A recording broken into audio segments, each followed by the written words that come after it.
আসসালামু আলাইকুম স্যার।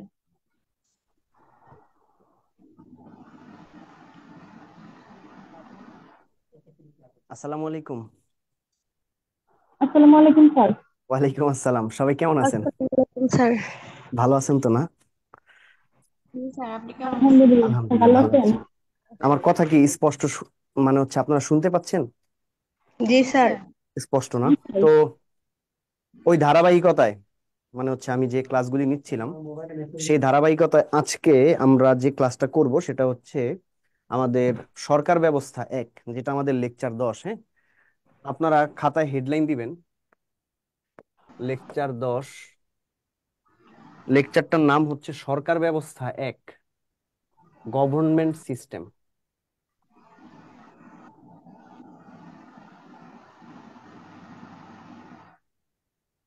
সরকার ব্যবস্থা এক। আপনারা টপিকগুলো লিখে নেন, যে টপিকগুলো নিয়ে আমরা ধারাবাহিকভাবে আলোচনা করব। খুবই গুরুত্বপূর্ণ লেকচার, হ্যাঁ, প্রিলির কনটেক্সটে এবং রিটেনের কনটেক্সটে, যেহেতু সংবিধানের সাথে রিলেটেড লেকচার, তো আমাদের এক্সামের জন্য গুরুত্বপূর্ণ। প্রথম টপিকসটা হচ্ছে আমাদের মহামান্য রাষ্ট্রপতি। দ্বিতীয় যে টপিকটা সেটা হচ্ছে আমাদের মাননীয় প্রধানমন্ত্রী। আমাদের তৃতীয় টপিকসটা নির্বাহী বিভাগ। নির্বাহী বিভাগ। আমাদের চতুর্থ টপিকটা হচ্ছে আইন বিভাগ। পঞ্চম টপিকটা হচ্ছে বিচার বিভাগ। এবং সর্বশেষ ষষ্ঠ টপিকটা হচ্ছে আইনসভা। আইনসভা। তো যদি বলি গুরুত্বের বিচারে আজকের ক্লাসের সবচেয়ে গুরুত্বপূর্ণ টপিক হচ্ছে রাষ্ট্রপতি, এটা একটা 5 স্টার টপিক। এরপরে আমাদের আইন বিভাগ, এটা একটা 4 স্টার টপিক। আর এখানে বিচার বিভাগ, এটা একটা 3 স্টার টপিক। আপনারা টপিকগুলো লিখে নেন, তারপর আমরা ধারাবাহিকভাবে আলোচনা করব। হ্যাঁ,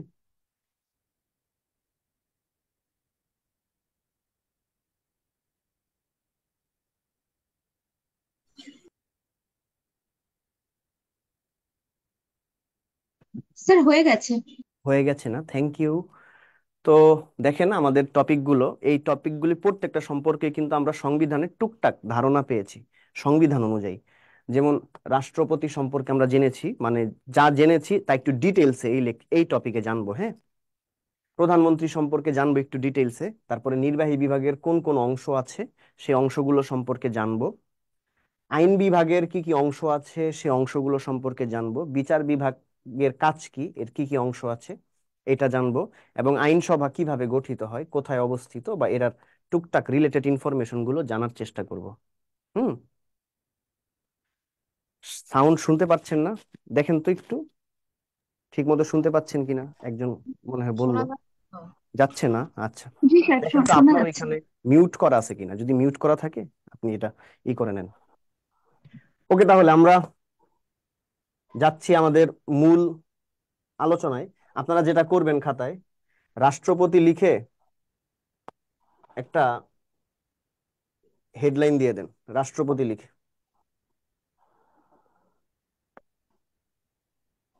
রাষ্ট্রপতি।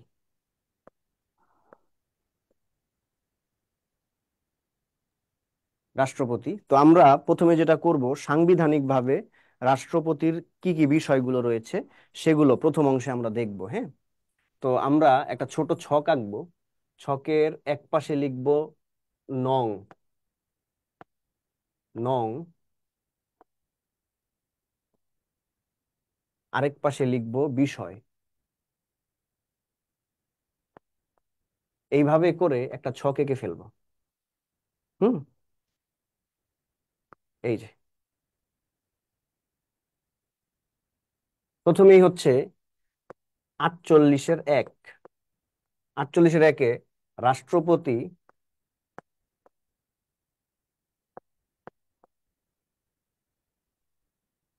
পদের নির্বাচন। এই নির্বাচনটা হয় কোথায়? সংসদে। পরীক্ষায় প্রশ্ন আসে, রাষ্ট্রপতি নির্বাচন কোথায় হয়? সংসদে। এই রাষ্ট্রপতি নির্বাচনে কারা ভোট দেয়? সংসদ সদস্যরা। হ্যাঁ, নির্বাচন হয় সংসদে, আর ভোট প্রদান করে কারা? ভোট প্রদান করে সংসদ সদস্য। এমপি। হ্যাঁ, মেম্বার অফ দ্য পার্লামেন্টস। ওকে, এরপরে লিখবো 48 দুই দফা। 48-এর দুই দফা।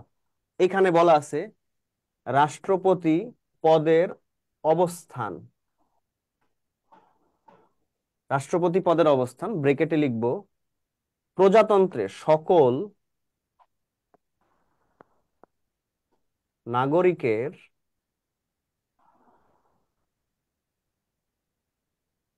ওপরে। তাহলে রাষ্ট্রপতি পদের অবস্থান সম্পর্কিত দফাটা কত? 48-এর 2। আচ্ছা, দুই। রাষ্ট্রপতি পদের অবস্থানটা কোথায়? প্রজাতন্ত্রের যত নাগরিক আছে সবার ওপরে রাষ্ট্রপতি অবস্থান করেন বিধায় কিন্তু রাষ্ট্রপতি রাষ্ট্রপ্রধান বলে স্বীকৃত বা খ্যাত। হ্যাঁ, এরপরে আমরা চলে যাব 48-এর 4 দফায়। এখানে আমরা শুধুমাত্র ওই দফাগুলো বা অনুচ্ছেদগুলো নিব যেগুলো রাষ্ট্রপতির নিয়োগ, গঠন, ক্ষমতা এবং কার্যাবলীর সাথে সরাসরি সম্পৃক্ত। আমরা পুরা টপিকটাই সেট করব সংবিধান থেকে। হ্যাঁ, তাহলে আপনাদের জন্য জিনিসটা ধরতে এবং পরীক্ষার জন্য অ্যান্সার করতে সুবিধা হবে। হ্যাঁ, 48-এর 4 রাষ্ট্রপতি পদের যোগ্যতা। বলেন তো, রাষ্ট্রপতি কেউ যদি হতে চায় তার বয়স কত লাগবে? 35 বয়স বছর। কমপক্ষে 35 বছর। 35 বছর, বেশি হলে ভালো, তবে যাতে 35 বছরের কম না হয়। তো শুধুমাত্র এই এই যোগ্যতা কি লাগে? না, আরো কিছু যোগ্যতা লাগে তাকে। প্রথম যোগ্যতা, বাংলাদেশের নাগরিক হতে হবে। নাগরিক। তাকে সুস্থ মস্তিষ্কের অধিকারী হতে হবে যেন সে নিজের থেকে ডিসিশন মেক করতে পারে। এরপরে তার বয়স হতে হবে কমপক্ষে 35 বছর। তার বিরুদ্ধে কোনো থানায় কোনো মামলা থাকা যাবে না, এবং পূর্বে তিনি কখনো সংসদ কর্তৃক অভিশংসিত হননি। অভিশংসন হচ্ছে সংসদে তার বিরুদ্ধে কখনো অনাস্থা ভোট এমপিরা দেয় নাই। যদি এমন কোনো ব্যক্তি থাকে তাহলে সে কি রাষ্ট্রপতি হতে পারবে। হুম, এই হচ্ছে 48-এর 4-এ বলা আছে। স্যার, শিক্ষাগত যোগ্যতা এখানে নেই। না, 49 বরাবর লিখবেন। 49 বরাবর লিখবেন রাষ্ট্রপতি পদের ক্ষমা প্রদর্শন।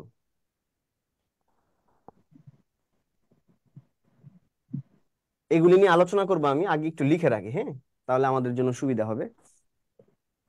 এরপরে 51 বরাবর লিখবো রাষ্ট্রপতি পদের দায়মুক্তি।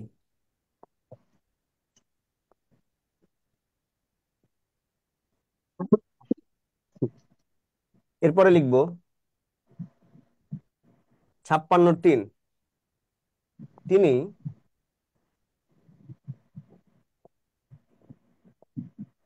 প্রধানমন্ত্রীকে। স্যার, আমরা যেগুলো ইম্পর্টেন্ট এগুলাই কি নিচ্ছি? না, ব্যাপারটা হচ্ছে সংবিধানে তো ধারাবাহিকভাবে আমরা সব লিখছি, তাই না? সংবিধানে কি জি স্যার। সবগুলি অনুচ্ছেদ বা দফা রাষ্ট্রপতি রিলেটেড ছিল? বলেন। না, ছিল না। না স্যার। এখানে আমরা ওইগুলি লিখছি যেগুলি রাষ্ট্রপতির গঠন, ক্ষমতা এবং কার্যাবলীর সাথে সরাসরি জড়িত। বুঝতে পারছেন?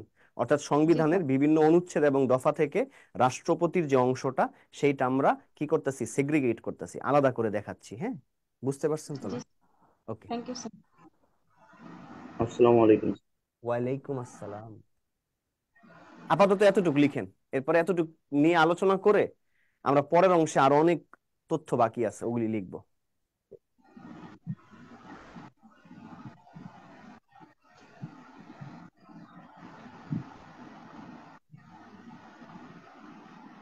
স্যার, রাষ্ট্রপতি আগে কোন টপিক ছিল আজকের ক্লাসে? হ্যাঁ, আজকের ক্লাসের প্রথম টপিকটাই রাষ্ট্রপতি। Thank you.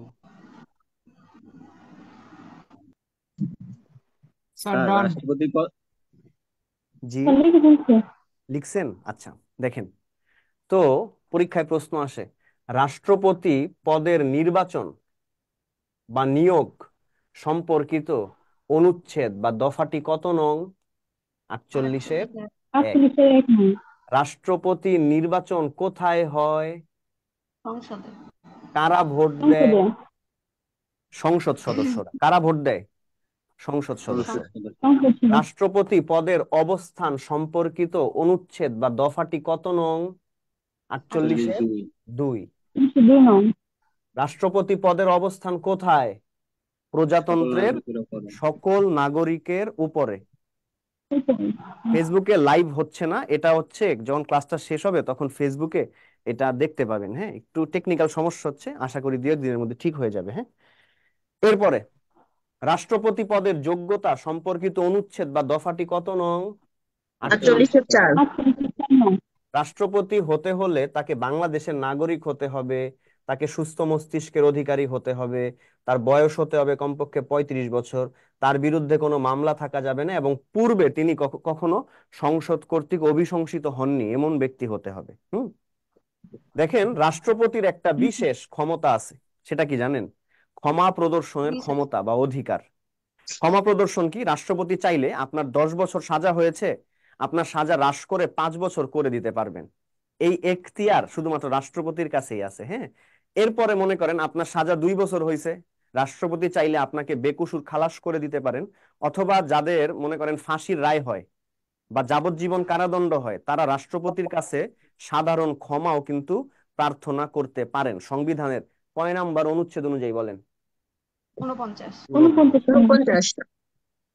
এবার আসি দায় মুক্তি। আমি একটু আগে একটা কথা বললাম, রাষ্ট্রপতি প্রজাতন্ত্রের সকল নাগরিকের উপরে। হ্যাঁ, এবং রাষ্ট্রপতি হচ্ছেন রাষ্ট্রপ্রধান। তাহলে রাষ্ট্রপতির বিরুদ্ধে কি কোনো দেওয়ানি বা ফৌজদারি মামলা অর্থাৎ কোনো মামলা দায়ের করা যাবে? তার কাছ না থেকে স্যার। কোনো জবাবদিহিতা না। গ্রহণ করা যাবে? বলেন না, অবশ্যই না। না। এটাই হচ্ছে রাষ্ট্রপতি পদের দায় মুক্তি, অর্থাৎ রাষ্ট্রপতির বিরুদ্ধে কোনো মামলা আরোপ করা যায় না এবং তার কাছ থেকে কোনো প্রকার জবাবদিহিতাও গ্রহণ করা যায় না। কয় নম্বরে বলছে? 51।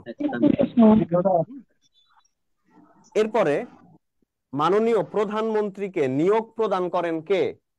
রাষ্ট্রপতি। মাননীয় প্রধানমন্ত্রী নিয়োগ সম্পর্কিত দফাটি কত নং? 56-3। 56-3। এতটুকু পর্যন্ত পারবেন তো ইনশাল্লাহ? না, আমরা পরের অংশে যাচ্ছি এই টপিকেরই। স্যার জি বলেন। রাষ্ট্রপতি পদের এই যে নির্বাচন, এটা কি কণ্ঠ ভোটের মাধ্যমে হয় না গোপন ব্যালটে স্যার?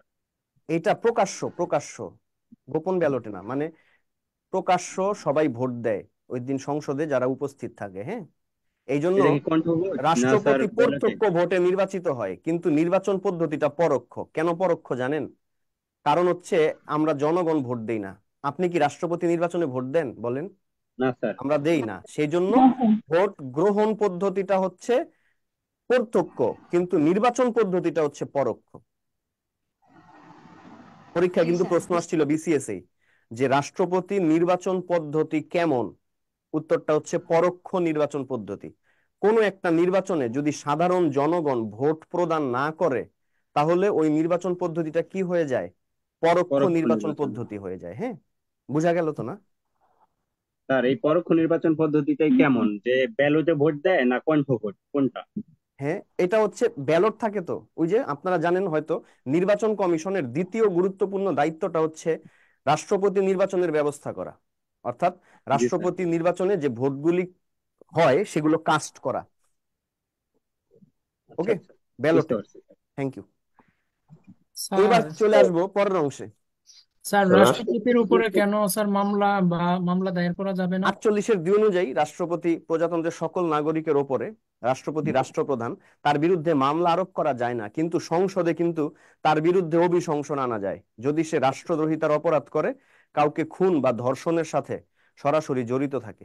ঠিক আছে, ওগুলি নিয়ে আবার 52-তে বলছে। যেহেতু আমি এই অংশে রাষ্ট্রপতি পদের যে ভালো ভালো দিকগুলি সেগুলি নিয়ে আলোচনা করছি, সেহেতু ওইগুলি আমি লিখি নাই। ওগুলি দেখেন সংবিধানে 52 এবং 53 এই দুইটা অনুচ্ছেদে তার যে খারাপ জিনিসগুলি অর্থাৎ তার অভিশংসন এবং অপসারণ এগুলো নিয়ে আলোচনা করা আছে। বুঝতে জি পারছেন? স্যার। ওকে, আমরা আবার ওই ফরম্যাটে যাচ্ছি। আপনারা কিন্তু নিচে নিচেই লিখবেন, যেহেতু আমার বোর্ডে জায়গা ছিল না, সেই জন্য আমি আসলে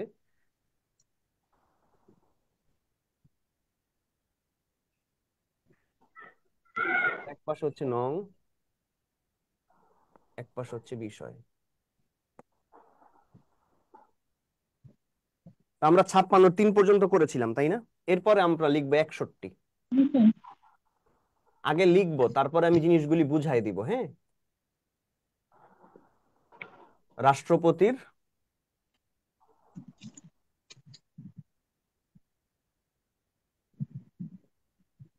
সর্বাধিনায়কতা।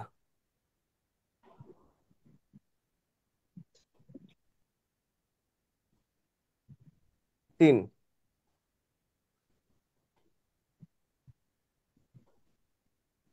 যুদ্ধ ঘোষণা। রাষ্ট্রপতি যুদ্ধ ঘোষণা করে, তবে এই ক্ষেত্রে অনুমতি প্রদান করে জাতীয় সংসদ।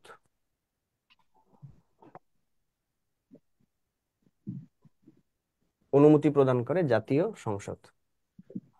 এরপরে রাষ্ট্রপতি অ্যাটর্নি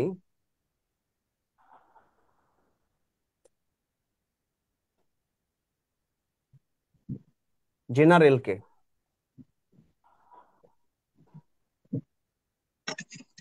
নিয়োগ প্রদান করে।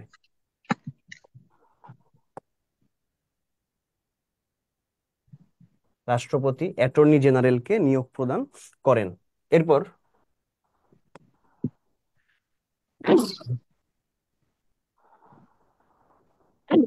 72 রাষ্ট্রপতি সংসদ অধিবেশন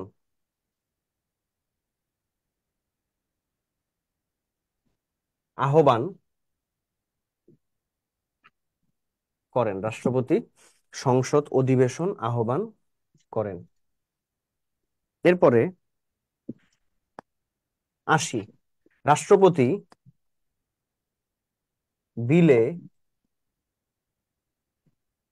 স্বাক্ষর করেন, যার মাধ্যমে এই বিলটি আইনে পরিণত হয়। অর্থাৎ রাষ্ট্রপতি বিলে স্বাক্ষর করে উক্ত বিলটিকে আইনে পরিণত করেন। এরপর লিখবেন 93 রাষ্ট্রপতি অধ্যাদেশ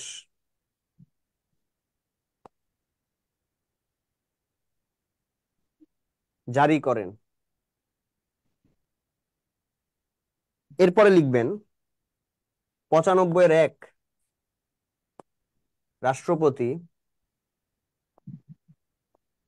প্রধান বিচারপতিকে নিয়োগ প্রদান করেন।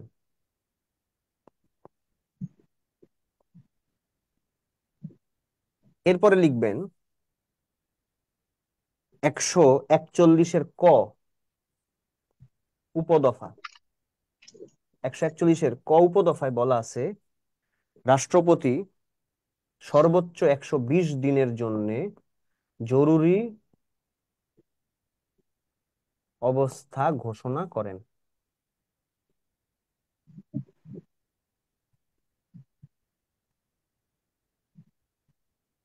145-এর ক এই উপদফায় বলা আছে, রাষ্ট্রপতি আন্তর্জাতিক চুক্তি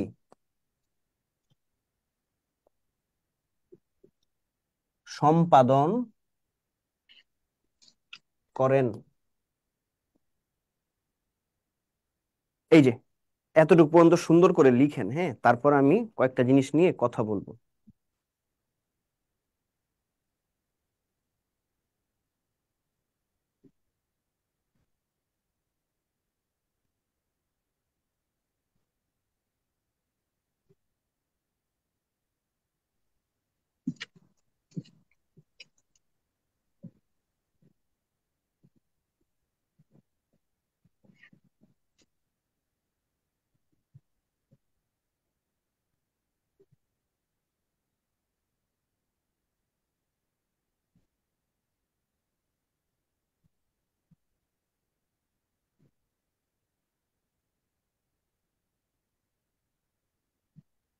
স্যার একটা প্রশ্ন করব। হুম হুম হুম স্যার ওই অবশ্যই। যে এখানে 41 ক লিখছেন, ওইখানে ব্রেকেট না দেওয়ার কি কোনো কারণ আছে?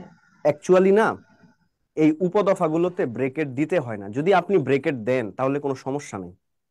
ওকে, জি স্যার। উপদফাগুলো ব্রেকেট দিতে হয় না। ওকে, আর জি যদি স্যার। আপনি দিয়ে দেন কোনো সমস্যা নেই। ব্রেকেট দেয়া না দেয়া কোই ফারাক নেই পারতা আসলে। ওকে, আচ্ছা স্যার। দিয়েন না। আমার যে পরামর্শটা থাকবো সেটা হচ্ছে, যেটা এভাবে লিখে দিছি না এইভাবে পড়েন, ব্রেকেট দিয়েন না। আসলে শুনছিলাম, এর জন্যই জিজ্ঞেস নো করলাম আর কি, প্রবলেম, নো যেহেতু। প্রবলেম। আপনি যে কোনো কনফিউশন থাকলে আমাকে জিজ্ঞেস করবেন, হ্যাঁ, যে কোনো বিষয়ে। জি স্যার। আমি ইনশাল্লাহ আমার জ্ঞানের মধ্যে যদি থাকে আমি আপনাকে জানানোর চেষ্টা করব।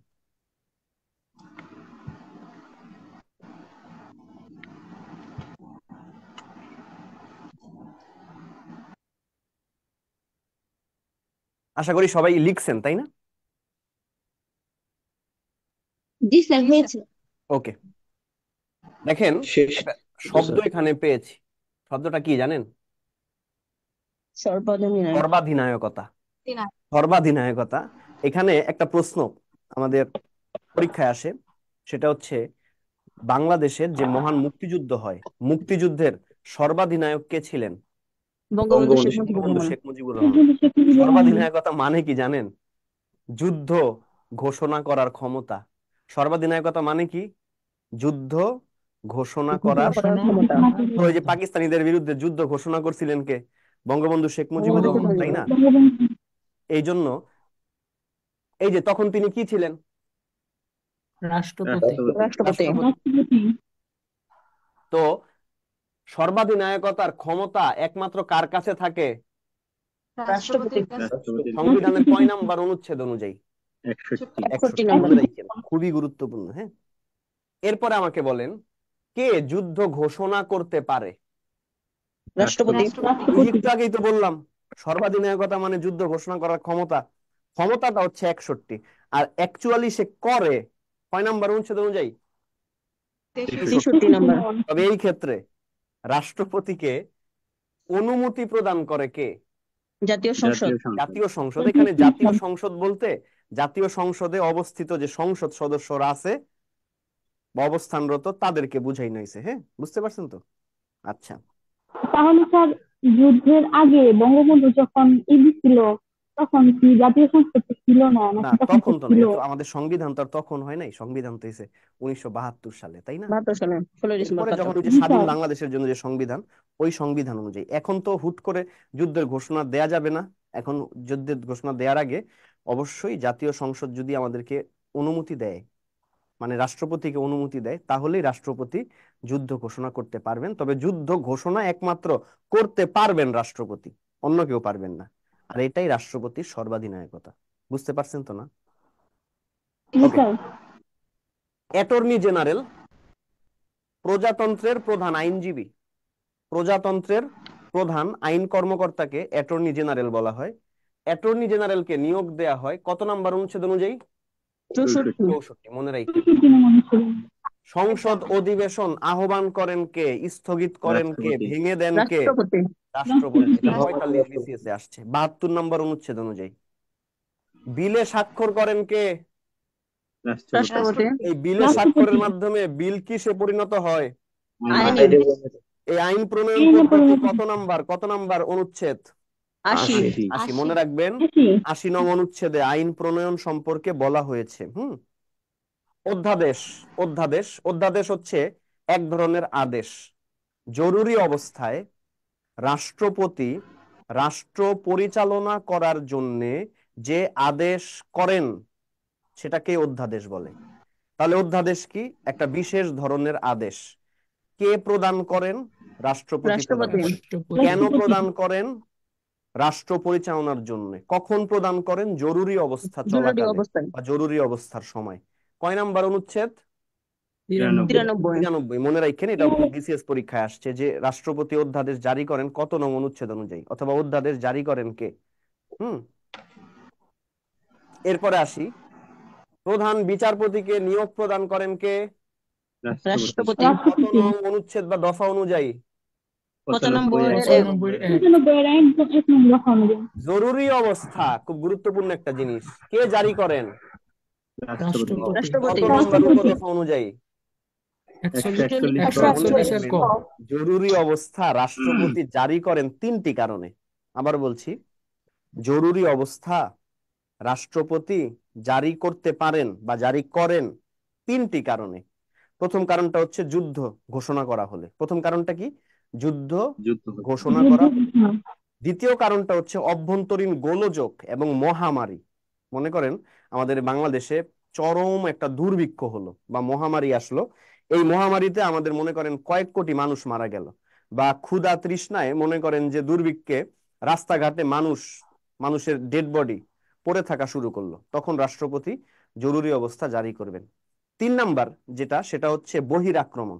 অন্য কোনো দেশ, মনে করেন নেপাল, ভুটান বা ইন্ডিয়া বা মায়ানমার বাংলাদেশকে বাইরে থেকে আক্রমণ করলো, তখন রাষ্ট্রপতি জরুরি অবস্থা জারি করতে পারবেন। তো জরুরি অবস্থা জারি করতে পারবেন কত নম্বর উপদফা অনুযায়ী বলেন তো? 41 এর 141 ক ক। উপদফা। 141 এর ক। সময়টা হচ্ছে সর্বোচ্চ 120 দিন। কতদিন? সর্বোচ্চ 120 দিন। 120 দিন, অর্থাৎ 4 মাস। ওকে। জি আন্তর্জাতিক স্যার। করোনার চুক্তি, সময় যে আন্তর্জাতিক চুক্তি বাস্তবায়ন করেন বা সম্পাদন করেন কে? রাষ্ট্রপতি। রাষ্ট্রপতি। কত নাম্বার উপদফা অনুযায়ী? 145 145 ক। ক। 145 এর ক আগের উপদফা। অংশে এবং এই অংশে যা যা লিখছি একদম ঝাড়া পড়ে ফেলবেন, কারণ এই প্রশ্নটা রিটেনেও আসে। রিটেনে আসে রাষ্ট্রপতি পদের গঠন, ক্ষমতা এবং কার্যাবলী আলোচনা করুন। পারবেন তো ইনশাল্লাহ? স্যার ইনশাআল্লাহ। কয়েকবার পড়লেই পারবেন। আমি খুব ধারাবাহিকভাবে রাষ্ট্রপতির পয়েন্টগুলোকে পিক করেছি। হ্যাঁ, রাষ্ট্রপতির এই টপিকে আরো কিছু অংশ বাকি আছে, সেটা একটু আমরা দেখি, চলেন। স্যার আমার একটা প্রশ্ন ছিল। অবশ্যই অবশ্যই করেন। স্যার মুজিবনগর সরকার গঠন হয়েছে 10 এপ্রিল 1971 সালে। হুম। মানে তখন স্যার মানে বঙ্গবন্ধু শেখ মুজিবুর রহমান রাষ্ট্রপতি হিসাবে মানে বাংলাদেশের রাষ্ট্রপতি প্রথম। তো স্যার এখানে দায়িত্ব পালন করছে। সংবিধানের 61 নং যে বলা আছে যে সর্ব সর্বাধিনায়কতা। অধিনায়কত্ব। সর্বাধিনায়ক। হ্যাঁ হ্যাঁ। স্যার এইটার সাথে এইটা একটু বলেন স্যার। আচ্ছা দেখেন, 26 মার্চ যুদ্ধ ঘোষণা করছে কে? বঙ্গবন্ধু শেখ বঙ্গবন্ধু। মুজিবুর রহমান। বঙ্গবন্ধু শেখ বঙ্গবন্ধু শেখ মুজিবুর মুজিবুর রহমান। রহমান। ওই সময় আমাদের বাংলাদেশের রাষ্ট্রপতি কে ছিলেন? বা আমাদের তখন বঙ্গবন্ধু তো আর শেখ মুজিবুর বাংলাদেশ রহমান। ছিল না, পূর্ব বঙ্গবন্ধু পাকিস্তান শেখ ছিল। মুজিবুর। পূর্ব পাকিস্তানের ইনচার্জ কে ছিলেন? আইয়ুব খান। পূর্ব পাকিস্তানের ইনচার্জ তো আইয়ুব খান 1971 সালে ছিলেন না, রাষ্ট্রপতি ছিলেন ইয়াহিয়া খান। ইয়াহিয়া হ্যাঁ, খান। আর পূর্ব জি স্যার। পাকিস্তানের সবকিছুর দায়িত্বে ছিলেন বঙ্গবন্ধু শেখ মুজিবুর রহমান। সে যুদ্ধ ঘোষণা করছে এবং তারা তো জানেনই 26শে মার্চে তাকে কারাগারে নিয়ে গেছে অপারেশন বিগ বার্ড নামে একটা অপারেশন পরিচালনা করার মাধ্যমে। তো যেহেতু সে যুদ্ধ ঘোষণা করে গেছে এবং যুদ্ধ পরিচালনা করার জন্য যত ধরনের গুরুত্বপূর্ণ দায়িত্বগুলো আছে সেগুলো সে পালন করছে, সেই জন্য সর্বাধিনায়ক কাকে বানাই না হইল? বঙ্গবন্ধু শেখ মুজিবুর রহমানকে, কারণ সে যুদ্ধ ঘোষণা করে গেছে। বুঝতে পারছেন? আর মুজিবনগর সরকার কেন? মুজিবনগর সরকার মুক্তিযুদ্ধ পরিচালনা করার জন্য। যেহেতু মুক্তিযুদ্ধ পরিচালনার দায়িত্ব ভার বঙ্গবন্ধুর উপর ন্যস্ত ছিল, সে জেলে যাওয়ার কারণে সে হয়তো ওইখানে উপস্থিত থাকতে পারে নাই। কিন্তু সর্বাধিনায়কতা যেহেতু, নিয়মটাই হচ্ছে যুদ্ধ ঘোষণা করার ক্ষমতা, যেহেতু অলরেডি বঙ্গবন্ধু যুদ্ধ ঘোষণা করে গেছে, সেই জন্য সর্বাধিনায়ক কাকে দেয়া হয়েছিল বলেন? বঙ্গবন্ধু শেখ মুজিবুর রহমান। বঙ্গবন্ধু শেখ মুজিবুর বঙ্গবন্ধু শেখ রহমান। মুজিবুর। এই হচ্ছে ঘটনাটা। জি স্যার বুঝতে এবং পারছি। এই হচ্ছে মিলটা। কারণ কি জানেন, মুজিবনগর সরকার কেন? মুজিবনগর সরকার মুক্তিযুদ্ধ পরিচালনার জন্য। দেখবেন যখন আমরা বিজয় লাভ করি, নতুন সরকার যখন 12 জানুয়ারি 1972 সালে শপথ গ্রহণ করে, তখন কিন্তু মুজিবনগর সরকারের পতন বা বিলুপ্তি ঘটে। অর্থাৎ এই সরকার একটা অস্থায়ী এবং অন্তর্বর্তীকালীন সরকার। অর্থাৎ যতদিন বাংলাদেশ স্বাধীন না হবে বা মুক্তিযুদ্ধ চলবে বা নতুন সরকার শপথ না নিবে, ততদিন পর্যন্ত এই সরকারটা থাকবে। এমন একটা কথা ছিল এখানে, ওইটার সংবিধানে বা নীতিমালায়। বুঝতে পারছেন? জি স্যার বুঝতে পারছি। Thank you. এই টপিকের আরো কিছু অংশ বাকি আছে বলছিলাম, সেটা একটু লিখে ফেলি। রাষ্ট্রপতি পদাধিকার বলে কার কার, কিসের কিসের প্রধান? রাষ্ট্রপতি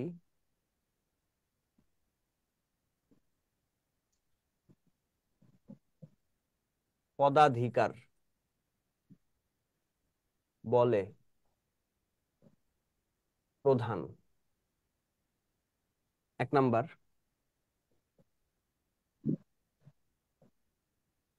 সেনা, নৌ,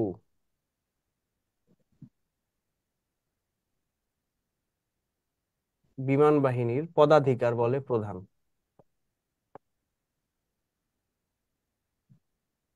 2 নাম্বার, সকল সরকারি ও বেসরকারি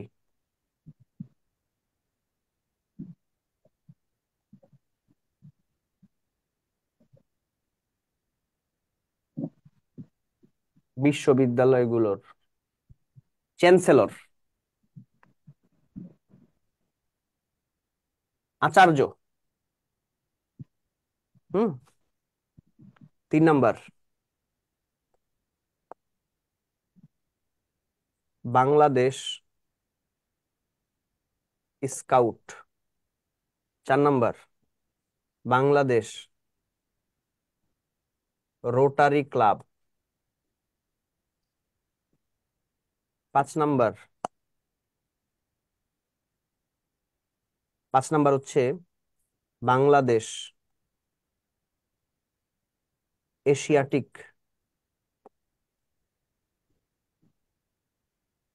সোসাইটি। 6 নাম্বার হচ্ছে অ্যামনেস্টি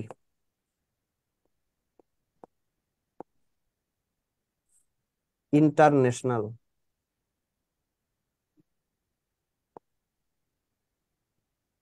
বাংলাদেশ। রাষ্ট্রপতির যে বাসভবন, এই রাষ্ট্রপতির বাসভবনকে বঙ্গভবন বলা হয়। এই বঙ্গভবনের অবস্থান হচ্ছে মতিঝিলে। মতিঝিল, ঢাকা।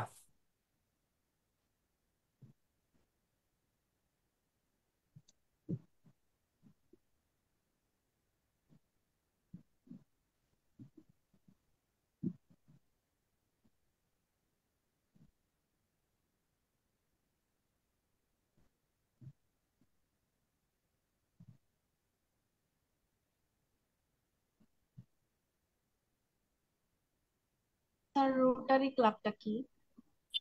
স্বেচ্ছাসেবী সংগঠন। রোটারি ক্লাবটা হচ্ছে স্বেচ্ছাসেবী সংগঠন। লেখা হয়েছে। হয়েছে না? তাহলে দেখেন, একজন রাষ্ট্রপতি সে যখন রাষ্ট্রপতি পদে নির্বাচিত হন, শপথ বাক্য পাঠ করেন, এবং পাঠ করার সাথে সাথে তিনি পদাধিকার বলে এই যে প্রতিষ্ঠান বা সংস্থাগুলোর সভাপতি বা প্রধান হয়ে যান। হ্যাঁ, সেনাবাহিনী, নৌবাহিনী, বিমান বাহিনীর। কারণ ওই যে প্রতিরক্ষা কর্ম বিভাগের প্রধান রাষ্ট্রপতি, আমরা জানি। সরকারি বেসরকারি বিশ্ববিদ্যালয়গুলোর চ্যান্সেলর, এবং তিনি কিন্তু তাদের সমাবর্তন বা কনভোকেশন প্রোগ্রামে আপনারা জানেন যে তার শুভেচ্ছা বক্তব্য বা বাণী প্রদান করেন। এরপরে বাংলাদেশ স্কাউটের প্রধান তিনি, বাংলাদেশ রোটারি বা স্বেচ্ছাসেবী সংগঠনের প্রধান, বাংলাদেশ এশিয়াটিক সোসাইটি এটার প্রধান, এবং amnesty international of Bangladesh. Amnesty international সদর দপ্তর কিন্তু লন্ডনে। হ্যাঁ, আর এটার বাংলাদেশের যে অংশটা বা বাংলাদেশের যে পোর্শনটা, সেটার পদাধিকার বলে প্রধান হচ্ছেন আমাদের মহামান্য রাষ্ট্রপতি। রাষ্ট্রপতির যে বাসভবন, এই বাসভবনকে বলা হয় বঙ্গভবন। এটা ঢাকার মতিঝিলে অবস্থিত। ওকে, এখন আচ্ছা বলেন স্যার। রাষ্ট্রপতি নিয়ে যদি প্রশ্ন আসে, পারবেন না?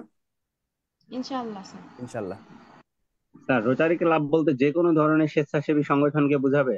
স্বেচ্ছাসেবী বলতে হচ্ছে সরকারি স্বেচ্ছাসেবী সংগঠন বা সরকারের সাথে রিলেটেড, যেগুলোর হচ্ছে নিবন্ধন বা স্বীকৃতি আছে। হ্যাঁ, সব ধরনের না, ডেফিনেটলি। ওকে। আর এশিয়াটিক সোসাইটিটা কি জানেন স্যার? এই সোসাইটি হচ্ছে যে ভাষা, সাহিত্য এগুলো নিয়ে কাজ করে। আচ্ছা, বুঝতে পারছি। ওকে, তো চলে যাব আমরা পরের টপিকে। পরের টপিকের নাম হচ্ছে মাননীয় প্রধানমন্ত্রী।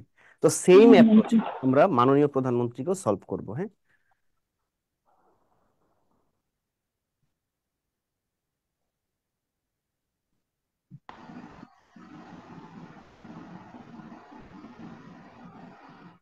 এইভাবে একটা ছক এঁকে ফেলবো। ওকে, এক পাশে লিখবো নং, পাশে লিখবো বিষয়।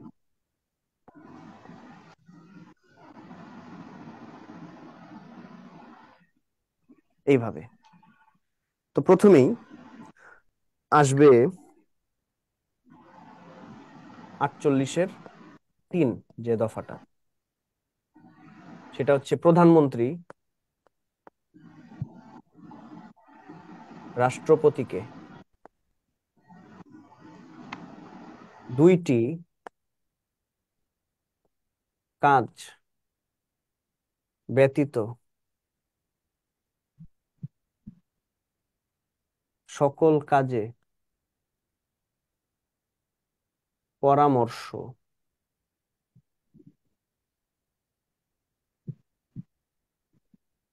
প্রদান করেন।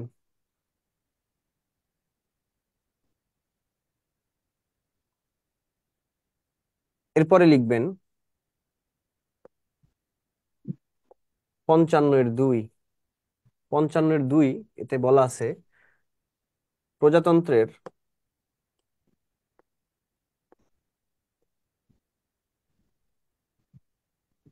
সকল নির্বাহী ক্ষমতা তার নামে প্রযুক্ত হয় বা প্রয়োগ করা হয়। এই জন্য প্রধানমন্ত্রীকে বলা হয় সরকার প্রধান, প্রধানমন্ত্রীকে বলা হয় সরকার প্রধান, আর রাষ্ট্রপতিকে বলা হয় রাষ্ট্রপ্রধান। এরপরে 55-এর 1-এ যাবেন। 1-এ প্রধানমন্ত্রী মন্ত্রিসভা গঠন করেন। তিনি মন্ত্রিসভা অর্থাৎ পূর্ণ মন্ত্রীদেরকে নিয়ে, পূর্ণমন্ত্রী কারা, যাদের কাছে মন্ত্রণালয়ের দায়িত্ব থাকে, তিনি মন্ত্রিসভা গঠন করেন।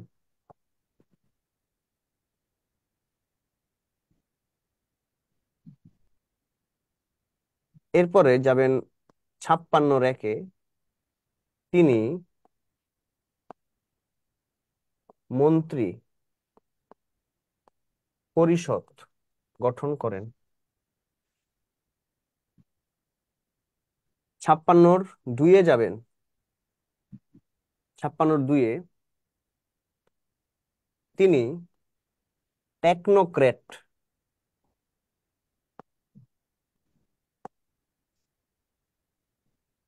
মন্ত্রী নিয়োগ প্রদান করেন। তিনি টেকনোক্র্যাট যে মন্ত্রীদের, তাদেরকে নিয়োগ প্রদান করেন। 56-এর 3 তিনি রাষ্ট্রপতি কর্তৃক নিয়োগ পান।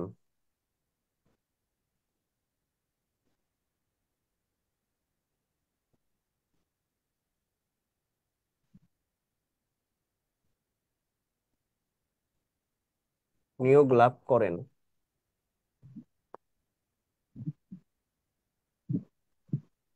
এরপরে লিখবেন 57,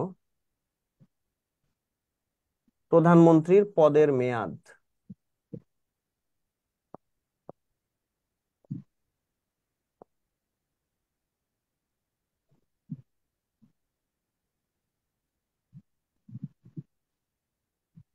আটান্ন, তিনি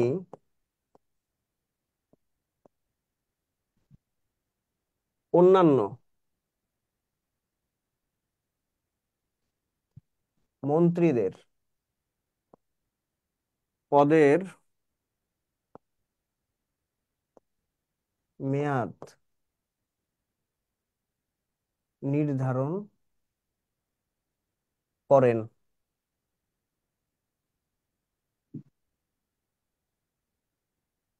141-এর উপদফা, তিনি জরুরি অবস্থা জারির সময় প্রতি স্বাক্ষর প্রদান করেন। তিনি জরুরি অবস্থা জারির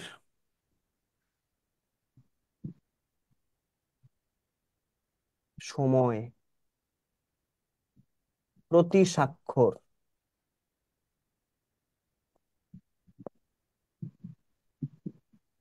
প্রদান করেন। প্রধানমন্ত্রীর অনুমতি সূচক স্বাক্ষরকে প্রতি স্বাক্ষর বলা হয়। প্রধানমন্ত্রীর অনুমতি সূচক স্বাক্ষরকে প্রতি স্বাক্ষর বলা হয়। সুন্দর করে লিখেন। হ্যাঁ, আরো একটা অংশ বাকি আছে, আপাতত এটা লিখেন, পরে এটা দেখবো না। স্যার একটা প্রশ্ন ছিল। জি জি জি, অবশ্যই করেন। স্যার এক্সাম গুলা কখন হয়? আমরা তো জব করি, এক্সাম দিতে পারি না। এক্সামগুলি ক্লাস টেস্ট, ক্লাস টেস্ট মানে পরীক্ষা হয় না, পরীক্ষা সাপ্তাহিক বা মাসিক পরীক্ষা, হ্যাঁ হ্যাঁ। এটা কোন সময় হয়? এটা ও একটু আচ্ছা, আপনাদের এই যে দেখেন জানার 10 জন্য। তারিখে পরীক্ষা আছে সম্ভবত, বাংলা সাহিত্য পরীক্ষা 11 হবে। তারিখে স্যার। 11 তারিখে স্যার। আপনাদের অনলাইনে সম্ভবত 11 তারিখে, যাই হোক। তো সেকশন এগুলি তো দিয়ে আপনাদেরকে দিছে নোটিশ দিয়ে দিবে এবং পরীক্ষা মানে আমি এই পর্যন্ত একবারও দিতে না না, পরীক্ষা তো পারি নাই। শুরুই হয় নাই আপনাদের, শুরু স্যার হবে। একটু সাইড। এরপরে ও আপনি হ্যাঁ, পাবেন এটাই জানার ইনশাল্লাহ। জন্য তো নো টেনশন, নো টেনশন, আপনাকে আমরা সবাইকে এগিয়ে নিয়ে যাব। নো টেনশন, আপনি জাস্ট একটু চোখ কান খোলা রাখেন, একটু আর গ্রুপের মধ্যে একটু অ্যালার্ট স্ক্রিনটা কি থাকেন। স্যার ব্ল্যাক করা যায়? হ্যাঁ এই স্ক্রিনটা কি একটু ব্ল্যাক করা যায়? যে কি কি কালার এটা, যে গ্রিন কালার? হ্যাঁ, এটা তো কইরা দেয়া গেল। এটা তো দেখার জন্য নাকি ভালো আমারে বললো। আমার চোখে তো না স্যার, ব্ল্যাক কোডটাই বেশি ভালো ছিল। দেখা পড়ে। মানে হচ্ছে কালি মার্কার ব্ল্যাক হলে ভালো হয়। মানে মানে না স্যার, কালারটা একটু ডিপ করে দিতে বোর্ডটা বলতেছে স্যার। ভালো। ও, হুম, আচ্ছা আচ্ছা আর কালিটা সাদা হলে ভালো হয়। আচ্ছা আচ্ছা, ওকে ওকে ওকে, যে মানে ঠিক মোবাইলের আছে ঠিক আছে, চার্জও কম থাকে। ওকে স্যার এটাও এনাফ স্যার। ঠিক আছে, আমি তাহলে স্যার এটা ব্যবস্থা করতেছি। আরেকবার বলবেন? কোনটা? প্রতি স্বাক্ষর। প্রতি স্বাক্ষর হচ্ছে প্রধানমন্ত্রীর অনুমতি সূচক স্বাক্ষর। অর্থাৎ আপনারা জানেন যে রাষ্ট্রপতি জরুরি অবস্থা জারি করেন, তো তিনি জরুরি অবস্থা জারি তো এভাবে এভাবে করতে পারেন না, প্রধানমন্ত্রীর কাছ থেকে অনুমতি নিতে হবে না বলেন, তখন প্রধানমন্ত্রী জরুরি অবস্থার আগে তাকে যে অনুমতি সূচক স্বাক্ষরটা দেয় সেটাকে প্রতি স্বাক্ষর বলে। হ্যাঁ, জি স্যার, বুঝতে পেরেছি।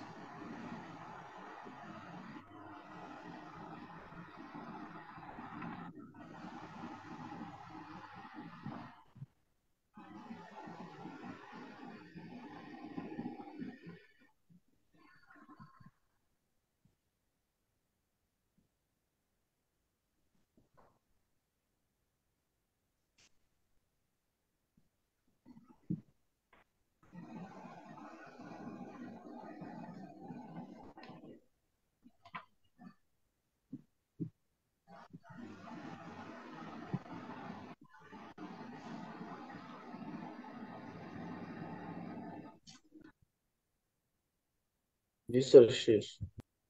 তো দেখেন এইখানে আছে হচ্ছে, আমরা প্রধানমন্ত্রী নিয়ে আলোচনা করছি। রাষ্ট্রপতিকে পরামর্শ প্রদান করেন কে বলেন তো? তার ওই না, প্রধানমন্ত্রী।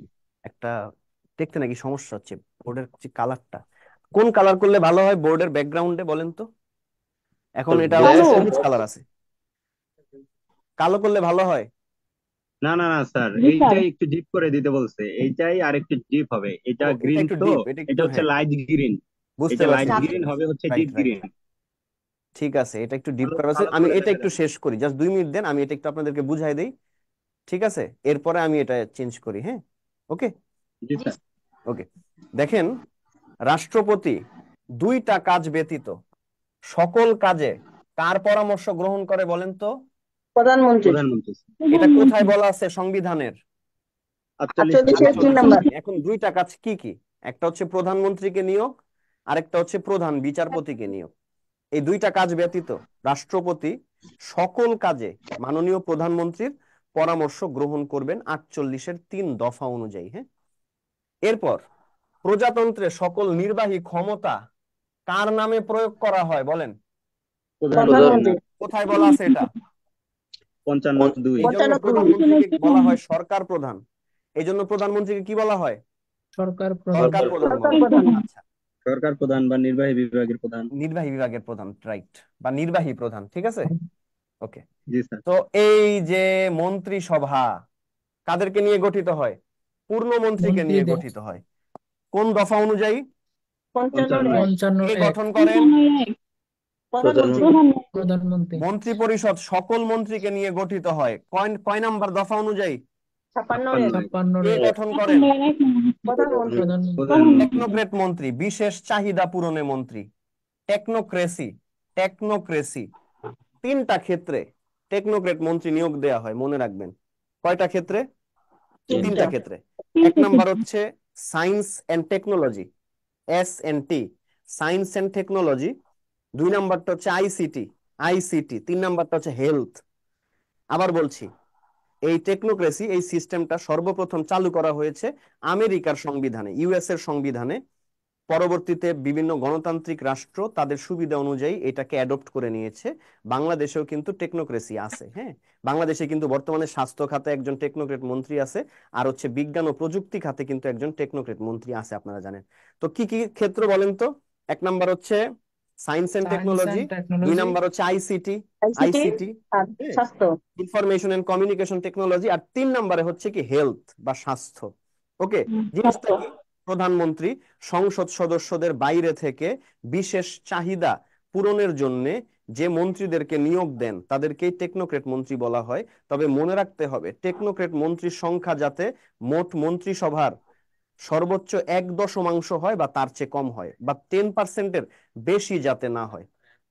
বুঝতে পারছেন? তাহলে টেকনোক্রেট ওনারা মন্ত্রী কি সংখ্যা যাতে এমপি? মন্ত্রিসভার স্যার। 1/10 বা তার চেয়ে কম হয়। ওকে, এটা কিন্তু স্যার পরীক্ষা আসছিল। জি স্যার। 56-2। স্যার স্যার জি বলেন। স্যার টেকনোক্রেট স্যার এই যে মন্ত্রীগুলো কি এমপি না? না না, এমপি না, না না এমপি না, সংসদ সদস্যের বাইরে থেকে। বাইরে থেকে প্রধানমন্ত্রীর বিশেষ ক্ষমতা বলে বিশেষ চাহিদা পূরণের বিশেষ জন্য চাহিদা পূরণ। সংসদ সদস্যদের বাইরে থেকে যে মন্ত্রীদেরকে নিয়োগ দেওয়া হয় তাকেই টেকনোক্রেট মন্ত্রী বলে। ঠিক আছে। স্যার এই যে মোস্তফা জব্বার সাহেব, সে তো হ্যাঁ জাগো টেলিযোগাযোগ মন্ত্রী। হ্যাঁ হ্যাঁ, এখন আর নাই, যদিও এটা আপনি গতবার যে ছিল। আপনি যে ক্যাটাগরি বলছেন স্যার, সেটার ভিতরে তো জাগো টেলিযোগাযোগ পড়ে না, পড়ে স্যার? হ্যাঁ, ডাক যে বলে, ওই যে আইসিটি খাত, আইসিটি। বিজ্ঞান, আইসিটি, হ্যাঁ, বিজ্ঞান, স্বাস্থ্য। আইসিটি আর বিজ্ঞান হচ্ছে ও স্বাস্থ্য। আইসিটি তো হচ্ছে জুনায়েদ আহমেদ পলক স্যার, আর হ্যাঁ, জাগো টেলিযোগাযোগ বিষয়টা আবার কি, আলাদা না। বিষয়টা হচ্ছে তারা তো প্রতিমন্ত্রী, তাদের মর্যাদা হচ্ছে প্রতিমন্ত্রীর সমান। চলছে। আর এটা হচ্ছে টেকনোক্রেসির তিনটা অংশ, যেটা আমেরিকা সর্বপ্রথম এই তিনটা অংশকে মানে হইতেছে সেগ্রিগেট করেছে। এমন না যে তিনটাতেই হতে হবে, অন্য কোনো খাত মানে যেখানে চাহিদা সেখানেই হতে পারে। তবে মূলত আর যে অন্য মূল ভিত্তি অন্য হচ্ছে কোনো তিনটা। খাতে নিয়োগ দিতে পারবে না স্যার, যেমন পারবে, পররাষ্ট্র, পারবে, অবশ্যই পারবে, স্বরাষ্ট্র? প্রধানমন্ত্রীর বিশেষ ক্ষমতা বলে। তবে মূল ভিত্তি হচ্ছে এই তিনটা, যে তিনটা আমি বলছি। ওকে, জি স্যার। বলতে ভিত্তি হচ্ছে জি তিনটা। স্যার। ওকে, প্রধানমন্ত্রীকে নিয়োগ দেন কে? আমরা আগেই বলছি। রাষ্ট্রপতি। আর নিয়োগ সম্পর্কিত দফাটি কত নং? 56 3 প্রধানমন্ত্রীর পদের মেয়াদ সম্পর্কিত অনুচ্ছেদটি কত নং? 57 আর অন্যান্য মন্ত্রীদের পদের মেয়াদ নির্ধারণ করেন কে? প্রধানমন্ত্রী। কয় নাম্বার অনুচ্ছেদ?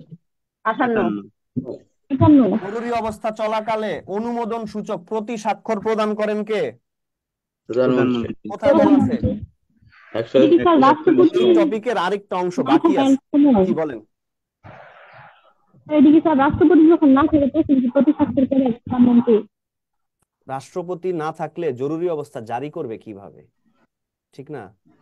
জরুরি অবস্থা জারি করার জন্য জি রাষ্ট্রপতি, স্যার। তার আগে রাষ্ট্রপতি প্রধানমন্ত্রীর কাছ থেকে অনুমতি সূচক প্রতি স্বাক্ষর প্রদান করে। হ্যাঁ, জি স্যার। এটা একটু চেঞ্জ করে, আমি এটা তার চেঞ্জ মানে করে স্যার দিচ্ছি। হ্যাঁ, চেঞ্জ করার ব্যবস্থা করতেছি। কাজ ব্যতীত স্যার আর সকল কাজে স্যার রাষ্ট্রপতি তো প্রধানমন্ত্রীর কাছ থেকে অনুমতি নেবেন, তাই না? অবশ্যই, অবশ্যই, অবশ্যই। তো এই ক্ষেত্রে যেহেতু খুব জটিল একটা বিষয়, জরুরি অবস্থা জারি, এখানে নাগরিকের মৌলিক অধিকার স্থগিত করা হবে, এই ক্ষেত্রে লিখিত একটা স্বাক্ষর দেয়া খুব দরকার। হ্যাঁ, মানে পরামর্শমূলক লিখিত স্বাক্ষর, আর এই স্বাক্ষরটাকে প্রতি স্বাক্ষর বলে। বুঝতে পারছেন? দেখেন কি করা যায়। ওকে, এটার ব্যাকগ্রাউন্ডটা চেঞ্জ করে দেয়া হচ্ছে।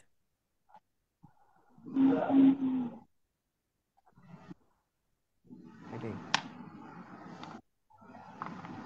স্যার জরুরি অবস্থার সময় স্যার 36 থেকে 42 নম্বর না অনুচ্ছেদ না, গুলো 36 থেকে 40 আর 42, এই ছয়টা। 40 36 থেকে 40 আর 42। হ্যাঁ,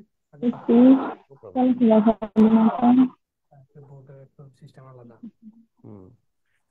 কালার দিয়ে যে কালার দেখাতে ভালো লাগে হ্যাঁ, সাদা সাদা এখানে দেখি সাদা তো এটা ফোটার কথা। আচ্ছা একটু লিখি আমরা, তাহলে তাহলে আমরা মনে হয় দেখতে পাবো যে কোনটা বেশি ফুটে। হ্যাঁ, ওকে। জি স্যার তো লেখেন। এর পরের অংশ, ওই যে পদাধিকার বলে প্রধান।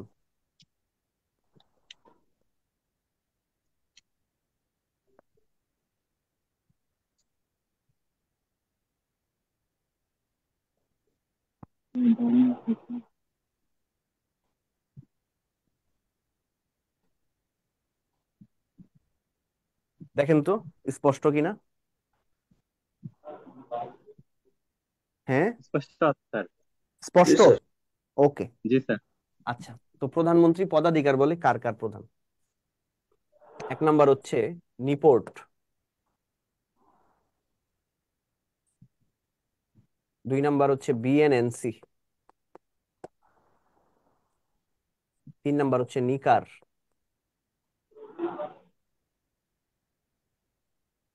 চার নাম্বার হচ্ছে নেক, পাঁচ নাম্বার হচ্ছে একনেক, ছয় নাম্বার হচ্ছে বিডা, সাত নাম্বার হচ্ছে এসিজেড,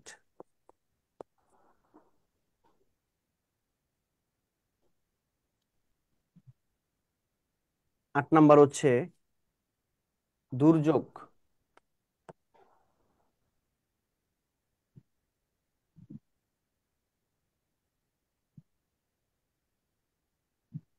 ব্যবস্থাপনা ব্যুরো,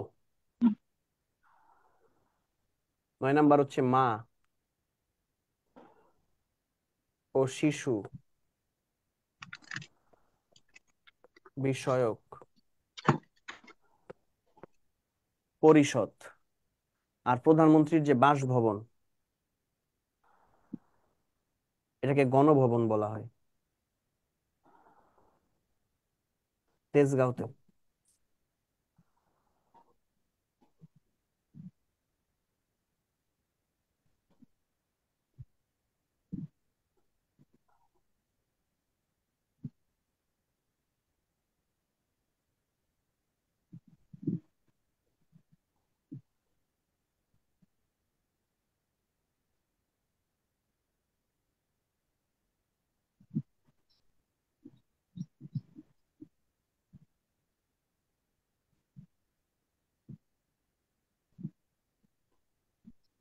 স্যার এইগুলোর ফুল ফর্ম লাগবে না আমাদের? হ্যাঁ লাগবে, আমি বলে দিব। আর এগুলি আপনারা ওই যে অর্থনীতি ক্লাস, জনসংখ্যা ক্লাসে জানবেন। আর আমি একটু বলে দিব, তাহলে আপনারাই বুঝতে পারবেন জিনিসগুলি আসলে কি নিয়ে কাজ করে। হ্যাঁ,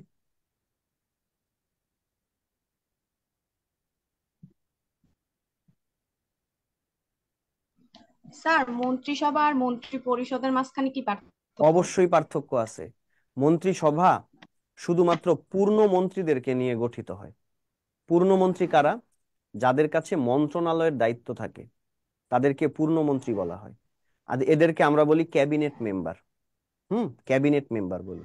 অর্থাৎ পূর্ণমন্ত্রী নিয়ে মন্ত্রিসভা গঠিত হয়। পূর্ণমন্ত্রী কারা? যাদের কাছে মন্ত্রণালয়ের দায়িত্ব থাকে, তাদেরকে আমরা বলি ক্যাবিনেট মেম্বার। অপরদিকে মন্ত্রী পরিষদ সকল মন্ত্রী, অর্থাৎ পূর্ণমন্ত্রী, প্রতিমন্ত্রী এবং উপমন্ত্রীকে নিয়ে এটা গঠিত হয়। এদেরকে আমরা বলি board of ministers. Board of ministers. আর এদেরকে নিয়ে গঠিত হয় মন্ত্রী পরিষদ। মন্ত্রিসভা জি শুধুমাত্র পূর্ণমন্ত্রী, আর মন্ত্রী পরিষদ হচ্ছে সকল মন্ত্রী। বুঝতে পারছেন তো না? স্যার, পরিষদে সকল ক্যাটাগরির মধ্যে থাকবে, আর পরিষদে সবাই মন্ত্রিসভার মধ্যে। সবাই সবাই পরিষদে সবাই, আর সভায় হচ্ছে শুধু পূর্ণমন্ত্রী। ঠিক আছে, জি স্যার। ওকে।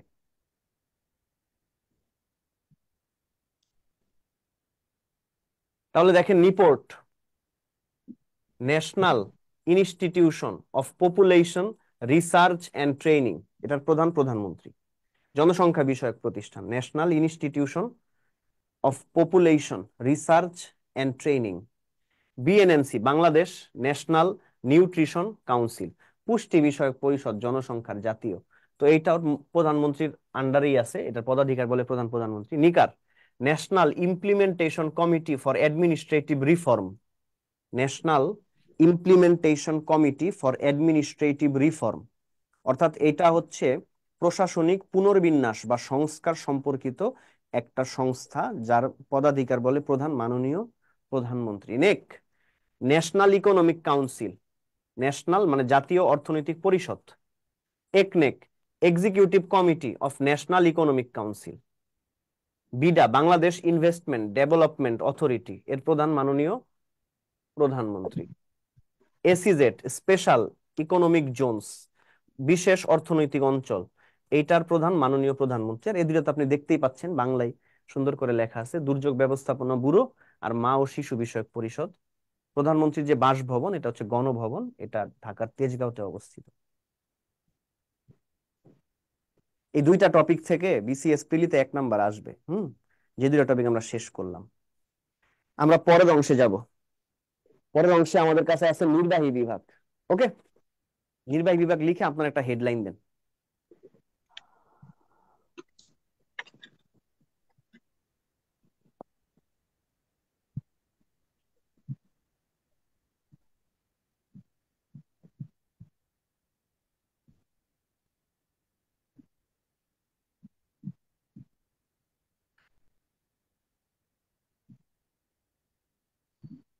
নির্বাহী বিভাগ, এটার আরেকটা নাম আছে,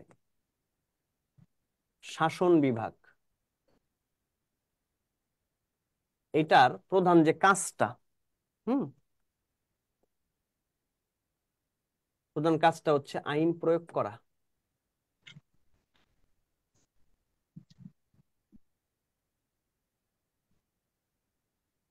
আইন প্রয়োগ করে।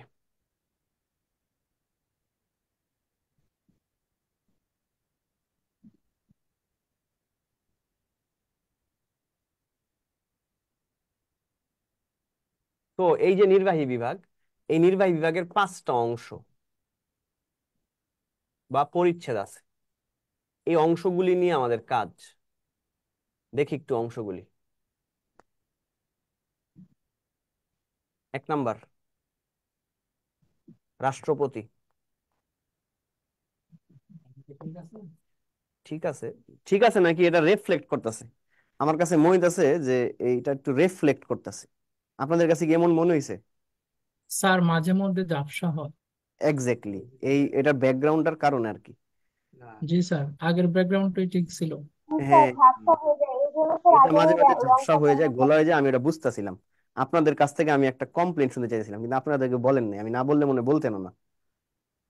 না স্যার, আমি বলতে আগেরটা চাচ্ছিলাম ভালো স্যার। ছিল স্যার, হ্যাঁ, এটাই। কিন্তু ওইটা আবার হচ্ছে এর চোখে অসুবিধা একটু কিন্তু এটাই। মানে লাগে। হ্যাঁ, কালারটা দিলে, কালারটা দিয়ে দেন। আচ্ছা, তাইলে আমরা ঝটপট এটা লেখা ফেলাই, কি বলেন? জি ঝটপট স্যার। 2 মিনিট দেন আমাদের, লেখা ফেলাই, খুব বেশি জি লেখা নেই স্যার। তো।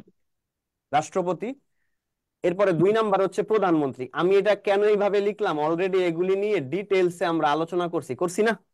এগুলি নিয়ে আর আলোচনা জি দরকার আছে? স্যার। নাই। 3 না নাম্বার স্যার। অংশ, 3 নাম্বার অংশে আসবে স্থানীয় শাসন। স্থানীয় শাসন, স্থানীয় শাসন, এটা হচ্ছে কেন্দ্রীয় শাসনের এজেন্ট বা প্রতিনিধি। এটার কাজ হচ্ছে প্রশাসনিক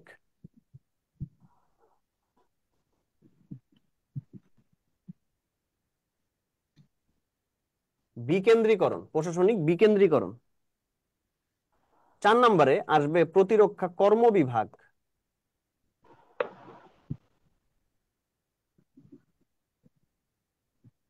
প্রতিরক্ষা কর্ম বিভাগ সেনা, নৌ,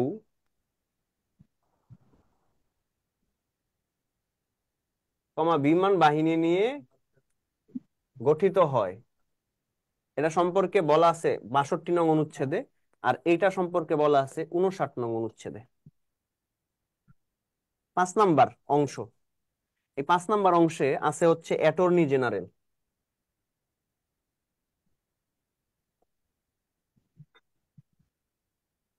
অ্যাটর্নি জেনারেল, তিনি হচ্ছেন প্রজাতন্ত্রের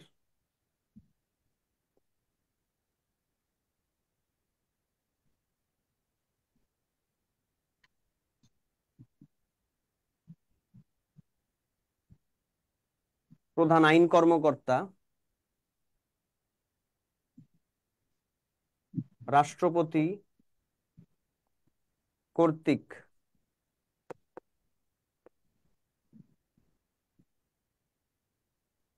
নিয়োগপ্রাপ্ত হন। এই তার সম্পর্কে বলা আছে 64 নং। এই তো এই টপিকটা এতটুকুই, কারণ এই টপিকের মূল দুইটা অংশ অলরেডি আমরা পড়ে ফেলেছি।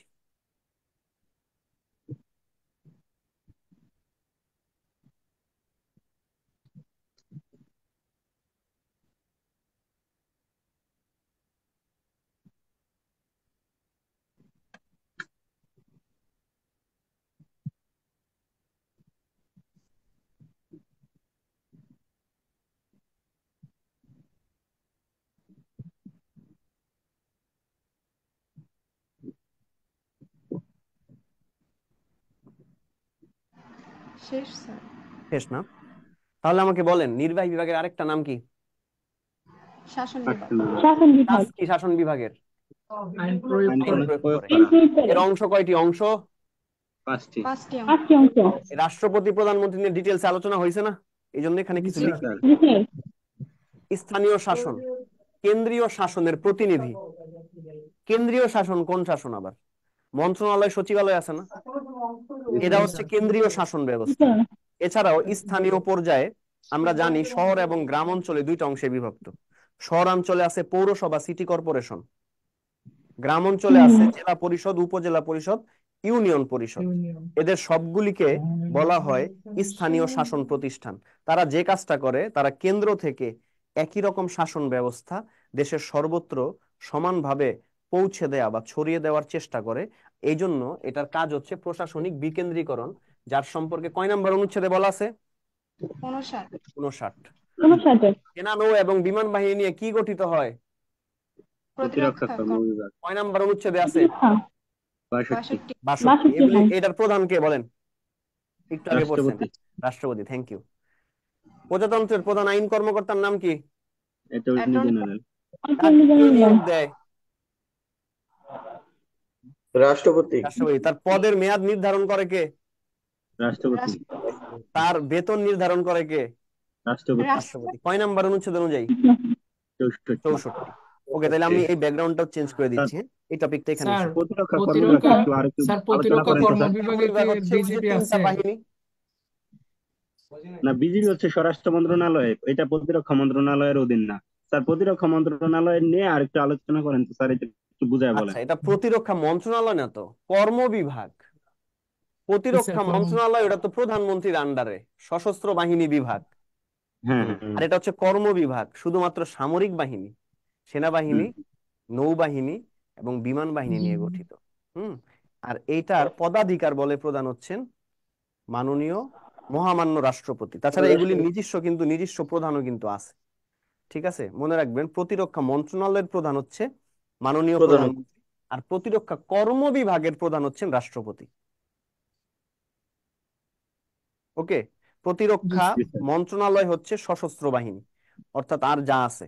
আর কর্ম বিভাগ হচ্ছে সেনাবাহিনী, নৌবাহিনী, বিমান বাহিনী, যাদের যুদ্ধ যখন ঘোষণা করা হবে সবার আগে তারা যুদ্ধ করার জন্য ঝাঁপিয়ে পড়বে। বিষয়টা হচ্ছে এমন। আপনি এই ব্যাকগ্রাউন্ড একটু চেঞ্জ করুন।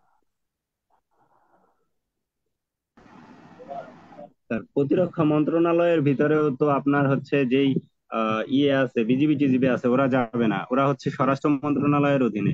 আর প্রতিরক্ষা মন্ত্রণালয়েও তো সেনা নৌ বিমানই থাকবে। আছে আছে আছে, হ্যাঁ। তবে পদাধিকার বলে প্রধান আর মন্ত্রণালয় ভিত্তিক প্রধান দুইটার মধ্যে পার্থক্য আছে। পদাধিকার বলে প্রধান হচ্ছেন রাষ্ট্রপতি, কারণ তিনি যখন যুদ্ধ ঘোষণা করা মানে কি, ঘোষণা করার সাথে সাথে তারা ঝাঁপিয়ে পড়ে।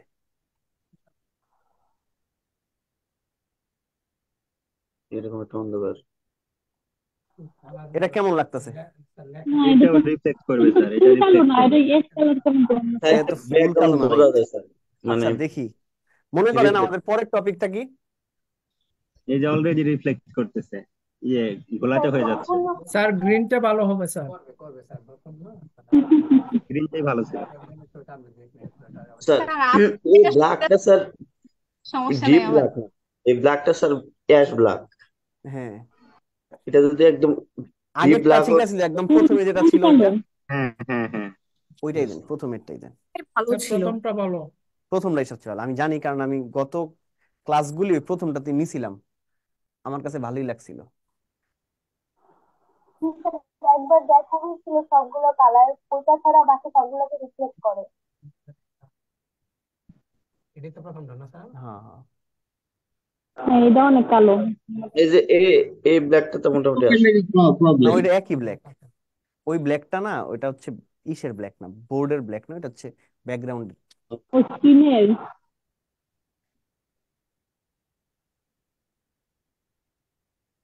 ঠিক আছে। এবার যাদের দেখতে সমস্যা হয় তারা মোবাইলের একটু ব্রাইটনেস কমায় দেন, তাইলেই হবে। রাইট রাইট রাইট, কারণ এটাতে প্রচুর চশমা ব্রাইট হয়। লাগাও, চশমা লাগাও। আর কিছুই করার নেই, এটাতে সাদা কালো না দিয়ে কালো থাক, কালো দিলে ফুটবে ভালো। আচ্ছা, ওকে, কালো কালো দিলে। ঠিক আছে। পরবর্তী টপিকটা হচ্ছে আইন বিভাগ। আইন বিভাগ, হ্যাঁ, ওকে।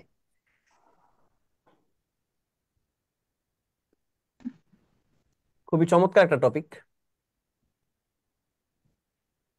আইন বিভাগ। এটা নিয়ে দুইটা তথ্য আসলে লিখতে হয়, সেটা হচ্ছে এটি সরকারের, সাদা লেখা থেকে কালো লেখা দেখতে ভালো লাগতেছে। হ্যাঁ হ্যাঁ, এই জন্যই দেয়া হয়েছে আর কি। দেখেন, তারপরেও যদি কোনো প্রবলেম থাকে তারপর চেঞ্জ করে দেয়া হবে, সমস্যা নেই। সরকারের প্রধান অঙ্গ আইন বিভাগ, আর আইন বিভাগের কাজ হচ্ছে আইন প্রণয়ন করা বা তৈরি করা।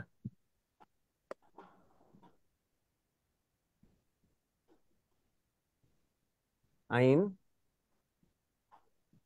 প্রণয়ন বা তৈরি।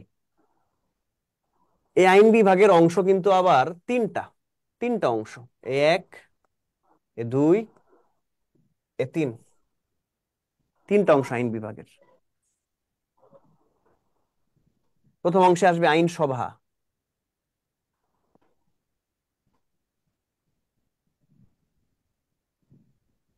দ্বিতীয় অংশে আসবে অর্থ বিল, তৃতীয় অংশে আসবে অধ্যাদেশ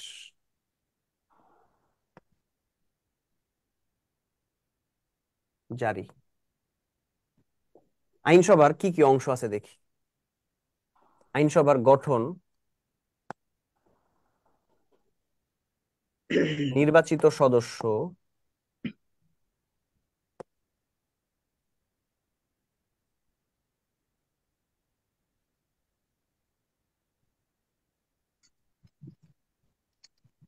সংরক্ষিত নারী সদস্য, আইনসভার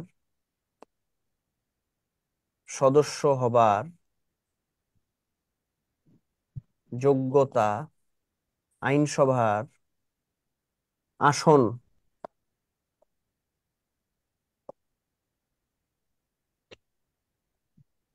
আইনসভার আসন,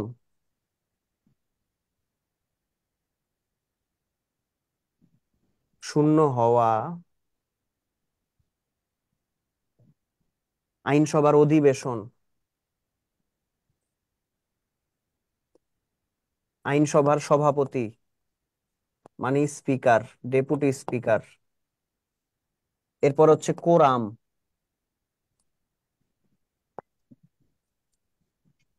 কমিটি, সংসদ কমিটি। তো গঠন সম্পর্কে বলা আছে 65-র 1 দফায়, নির্বাচিত সদস্য 65-র 2 দফা, সংরক্ষিত নারী সদস্য 65-র 3 দফা, সদস্য হওয়ার যোগ্যতা 66, আসন শূন্য হওয়া 67, অধিবেশন 72, স্পিকার 74, কোরাম 75, কমিটি 76।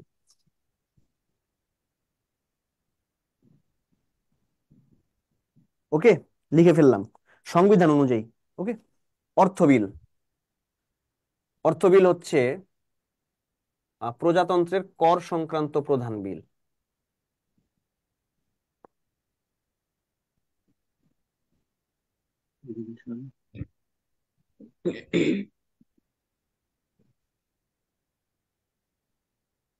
মানে যে বিলের মাধ্যমে প্রজাতন্ত্র বা রাষ্ট্র কর আদায় করে সাধারণ জনগণ এবং কর্তৃপক্ষের কাছ থেকে, তাকে অর্থ বিল বলে। এই অর্থ বিল সম্পর্কে বলা আছে 81 নম্বর অনুচ্ছেদে।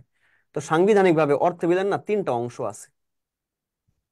একটা হচ্ছে সংযুক্ত তহবিল,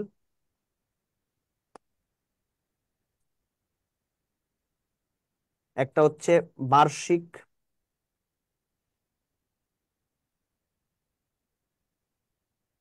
আর্থিক বিবৃতি, এবং আরেকটা হচ্ছে অতিরিক্ত মঞ্জুরি।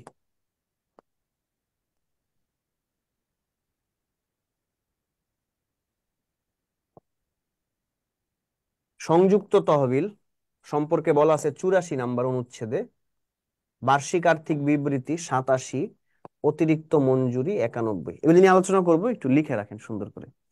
অধ্যাদেশ জারি, এটা সম্পর্কে বলা আছে 93 নম্বরে, আপনারা জানেন। এটা জারি করেন রাষ্ট্রপতি। এটার ধরন মানে অধ্যাদেশ আসলে কি? অধ্যাদেশ হচ্ছে এক ধরনের আদেশ, ধরন হচ্ছে আদেশ। এটা জারি করার সময়টা হচ্ছে জরুরি অবস্থা যখন হয় তখন। আর জারির কারণ হচ্ছে জরুরি অবস্থা চলাকালে রাষ্ট্র পরিচালনার জন্য।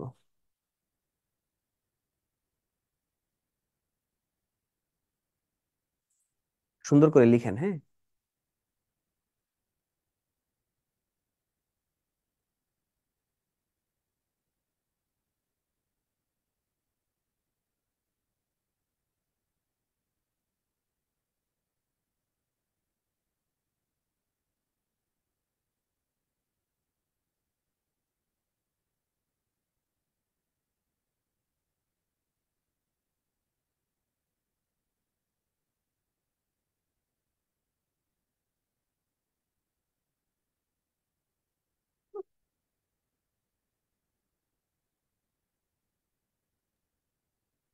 হয়ে গেছে লেখা।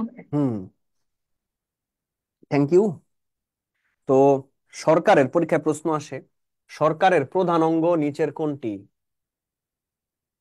সরকারের 3টা অঙ্গ আছে, নির্বাহী বিভাগ, আইন বিভাগ আর বিচার বিভাগ। এই 3টা অঙ্গের মধ্যে প্রধান অঙ্গটা হচ্ছে আইন আইন বিভাগ। বিভাগ। তো এটার কাজ কি? আইন প্রণয়ন করা। আইন সাংবিধানিক ভাবে আইন বিভাগের কয়টি অংশ আছে? 3টি অংশ। 3টি অংশ। প্রথম অংশ তিনটে। হচ্ছে আইনসভা বা জাতীয় সংসদ বলি আমরা, তাই না? আইনসভার আরেকটা নাম কি? জাতীয় জাতীয় সংসদ। সংসদ, অর্থাৎ জাতীয় হাউস সংসদ। Of the nation. এটা গঠিত হয় কত নাম্বার দফা অনুযায়ী? 65 এর 1। এটা 65 নির্বাচিত এক। সদস্য সম্পর্কে বলা আছে কোথায়? 65 এর 65-2। 2। 65 সংরক্ষিত নারী আসন সম্পর্কে বলা আছে কোথায়? 65-3। 65 আপনি সংসদ সদস্য হতে চান, আপনার যে যোগ্যতাগুলি দরকার, বাংলাদেশের নাগরিক, মামলা থাকা যাবে না, এরপর হচ্ছে সুস্থ মস্তিষ্কের অধিকারী হতে হবে, বয়স হতে হবে কমপক্ষে 25 বছর, এগুলি সম্পর্কে বলা আছে কোথায়? 66 66 নম্বর 63। অনুচ্ছেদ। আপনি যদি 65 নম্বর সংসদ অনুচ্ছেদে। সদস্য হয়েছেন কিন্তু 90 কার্য দিবস সংসদে অনুপস্থিত, এবং আপনি সংসদ সদস্য হওয়ার 90 দিনের মধ্যে শপথ বাক্য পাঠ করেন নাই, তবে এই ক্ষেত্রে সংসদে আপনার আসন শূন্য হয়ে যাবে। কয় নাম্বার অনুচ্ছেদ? 67। 67। আমরা জানি রাষ্ট্রপতি সংসদ অধিবেশন আহ্বান স্থগিত এবং ভেঙে দেন কয় নাম্বার অনুচ্ছেদ অনুযায়ী? 72। 72 নম্বর সংসদের যে অনুচ্ছেদে। সভাপতি তাকে স্পিকার বলে, স্পিকার নিয়োগ করা হয় কয় নাম্বার অনুচ্ছেদ? 74। 74। 74 নম্বর। আমরা জানি সংসদ অধিবেশন অনুষ্ঠিত হওয়ার জন্য ন্যূনতম সদস্যকে কোরাম সদস্য বলে। আমরা জানি 60 7 জনে জন। কোরাম হয়, 60 জনে কোরাম। কোরাম হয়। কয় কোরাম নাম্বার হয়। অনুচ্ছেদে বলা আছে? 75। 75। 75 নম্বর অনুচ্ছেদ। সংসদের স্থায়ী কমিটি সম্পর্কে বলা আছে কয় নাম্বারে? 76। মনে রাখবেন, 76 নম্বর। সংসদের স্থায়ী কমিটি 3টা: অর্থনৈতিক কমিটি, বিশেষ অধিকার কমিটি এবং অন্যান্য কমিটি। অর্থনৈতিক কমিটি বিশেষ অধিকার কমিটি এবং অন্যান্য কমিটি। সংবিধানের ৭৬ নম্বর অনুচ্ছেদ অনুযায়ী এই কমিটিগুলি গঠন করা হয়, আর এই 3টা কমিটিকে বলা হয় সংবিধানের স্থায়ী কমিটি। এবার আসি অর্থ বিল। সংজ্ঞাটা কি? প্রজাতন্ত্রের কর আদায় সংক্রান্ত প্রধান বিল। অর্থ বিল সম্পর্কে কয় নম্বর অনুচ্ছেদে বলা আছে? 81। 81 অনুচ্ছেদে। অর্থ বিলের অংশ কয়টি? 3টি। তিন অর্থ বিল থেকে 3টি। প্রাপ্ত অর্থ যে তহবিলে জমা রাখা হয় সেই তহবিলকে সংযুক্ত তহবিল বলে। কয় নম্বর অনুচ্ছেদে বলা আছে? 84। 84। 84 অনুচ্ছেদে। এই বার্ষিক আর্থিক বিবৃতি, প্রজাতন্ত্রের আর্থিক পরিকল্পনাকে সংখ্যার আকারে প্রকাশ করলে তাকে আর বার্ষিক আর্থিক বিবৃতি, এটাকে আমরা সবাই বাজেট নামে জানি। এটার একটা নাম কি বলেন? বাজেট। তাহলে বাজেট। বলেন বাজেট বাজেট। সম্পর্কিত সংবিধানের অনুচ্ছেদটি কত নং? 87 নং। 87। এটা কিন্তু 87 নং পরীক্ষা আসে। অনুচ্ছেদে। অতিরিক্ত মঞ্জুরি, একটা নির্দিষ্ট অর্থ বছরে কোনো খাতে যদি ঘাটতি দেখা দেয়, ওই খাতের ঘাটতি পূরণের জন্য সরকার বা কর্তৃপক্ষ বা অর্থ মন্ত্রণালয় যে অতিরিক্ত অর্থ প্রদান করে তাকে অতিরিক্ত মঞ্জুরি বলে। কয় নম্বরে বলছে? 91। অধ্যাদেশ জারি করেন কে? রাষ্ট্রপতি। অধ্যাদেশের রাষ্ট্রপতি। ধরনটা কি? আদেশ, এটা একটা আদেশ। কখন জারি আদেশ। করা হয়? জরুরি জরুরি অবস্থা। জরুরি অবস্থাতে। অবস্থায়। কেন জারি করা হয়? জরুরি অবস্থা জরুরি চলাকালে জরুরি রাষ্ট্র অবস্থা। পরিচালনা করার জন্য। কয় নাম্বার রাষ্ট্র অনুচ্ছেদ পরিচালনার অনুযায়ী? জন্য। 93। 93 নং 93। এই তো, অনুচ্ছেদে। খুব ভালো করে পড়বেন। এই যে এগুলি হচ্ছে খুবই বেসিক, এবং এগুলি ভালো মতো আয়ত্ত করতে পারলে আপনি রিটেনেও যে কোনো প্রশ্ন আইন বিভাগ থেকে আসলে আপনি অ্যান্সার করতে পারবেন। ঠিক আছে, বুঝছেন? জি স্যার। ওকে, পরের টপিক হচ্ছে বিচার বিভাগ। বিচার বিভাগ লিখে একটা হেডলাইন দিয়ে দেন। স্যার, জি। এই যে অনেক সময় যে বরাদ্দ দেয় স্যার, বরাদ্দ দিয়ে আবার ওই জায়গা থেকে কাটছাট করে, দেখা গেছে যে 500 কোটি টাকা বরাদ্দ দিছে, ওই জায়গা থেকে 80% খরচ করতে বলছে, যে 400 কোটি টাকা খরচ করবেন, 100 কোটি টাকা ফেরত দিবেন। দেখবেন যাতে এইটা কোন পরবর্তী অনুচ্ছেদ অনুযায়ী বছরের করে? সাথে সমন্বয় করা যায়। কারণ কি দেখেন, যখন জানতে বাজেটটা চাইলে দেয় ওরা এটা খাই যাবে। বরাদ্দ তো করে ঠিক আছে, এবং কোন কোন খাত থেকে কত টাকা আয় হবে সেটাও কিন্তু বলে দেয়। জানেন কত টাকা আয় হতে পারে? একটা সম্ভাব্য অ্যামাউন্ট বলে দেয়। এখন বরাদ্দকৃত অর্থের চেয়ে যদি আয়ের পরিমাণ অনেক বেশি কম হয়, মানে যাতে যাতে ইমব্যালেন্স থাকে, তখনই না এই কাজটা করা হয় যে এত পার্সেন্ট খরচ করবেন, অত পার্সেন্ট খরচ করবেন, যাতে পরবর্তী বছরের সাথে সমন্বয় করা যায়। বুঝা গেল? এইটাও কি স্যার এই যে 91 অনুচ্ছেদ অনুযায়ী করে? এটা অবশ্যই, যে অতিরিক্ত মঞ্জুরির বিষয়টা, অতিরিক্ত মঞ্জুরি যদি যখন ওই অ্যাডজাস্টমেন্টের বিষয়টা চলে আসে, ঘাটতি হয়েছে, ঘাটতি পূরণ, তখন হচ্ছে এটাকে অতিরিক্ত মঞ্জুরি বলে। 91 নাম্বার অনুচ্ছেদ। ঠিক আছে, জি স্যার। ওকে।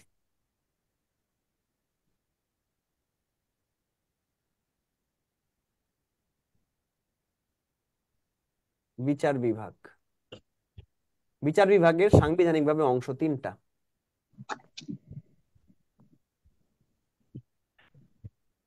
একটা হচ্ছে সুপ্রিম কোর্ট,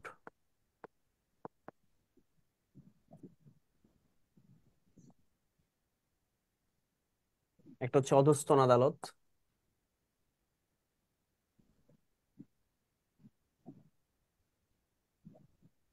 আর একটা হচ্ছে প্রশাসনিক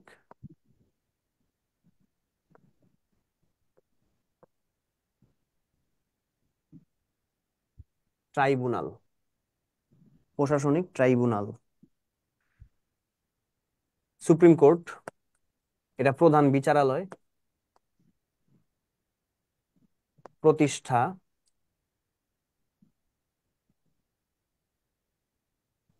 হাইকোর্ট, ক্ষমতা,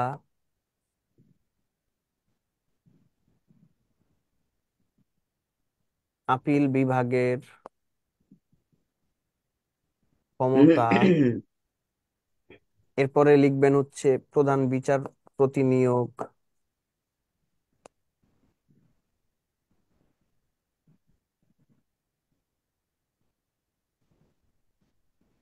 বিধি,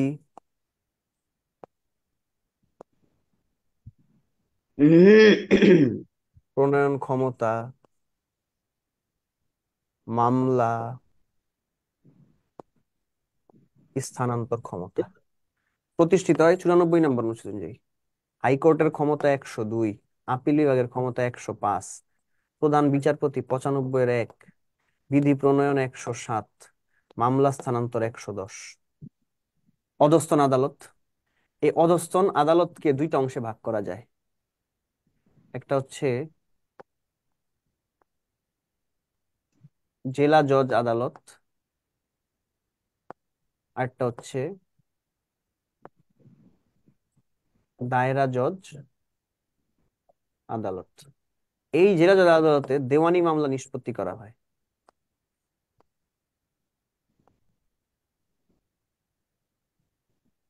এর সম্পর্কে বলা আছে 114 নং।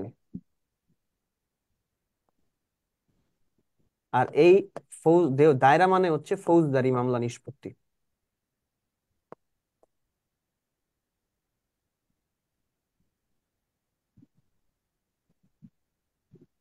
এই দেওয়ানি মামলা কোনগুলো? অর্থ, ঋণ আর সম্পত্তি সংক্রান্ত মামলা। ফৌজদারি মামলা কোনগুলো? সংঘর্ষ,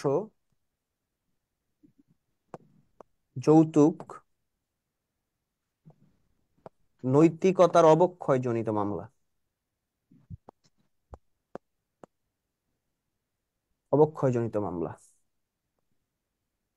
প্রশাসনিক ট্রাইব্যুনাল এটা একটা বিশেষ আদালত, এটা 117 নম্বরে বলা আছে।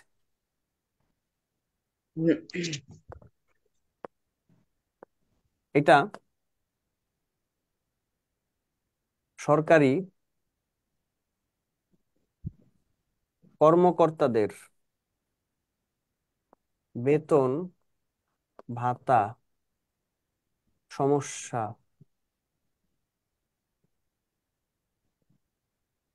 নিষ্পত্তি করে। এই বাংলাদেশে এমন আদালত বা এমন প্রশাসনিক ট্রাইব্যুনাল আছে বাংলাদেশে 7টা। ঢাকায় আছে 3টা, একটা আছে চট্টগ্রামে, একটা আছে খুলনায়, একটা বরিশালে, আরেকটা আছে বগুড়ায়।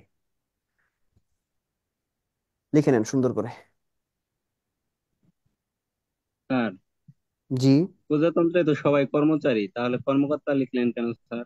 ও, কর্মচারী লিখেন, সমস্যা নেই। কর্মকর্তা কর্মচারী ব্যাপারটা না, বেসিক্যালি না, এই ধরনের মামলার সাথে যারা একটু ঊর্ধ্বতন কর্তৃপক্ষ তাদেরকে বোঝানো হয়, তো সেই জন্য কর্মকর্তা, আপনি কর্মচারী লিখলেও সমস্যা নেই, লিখে নেন।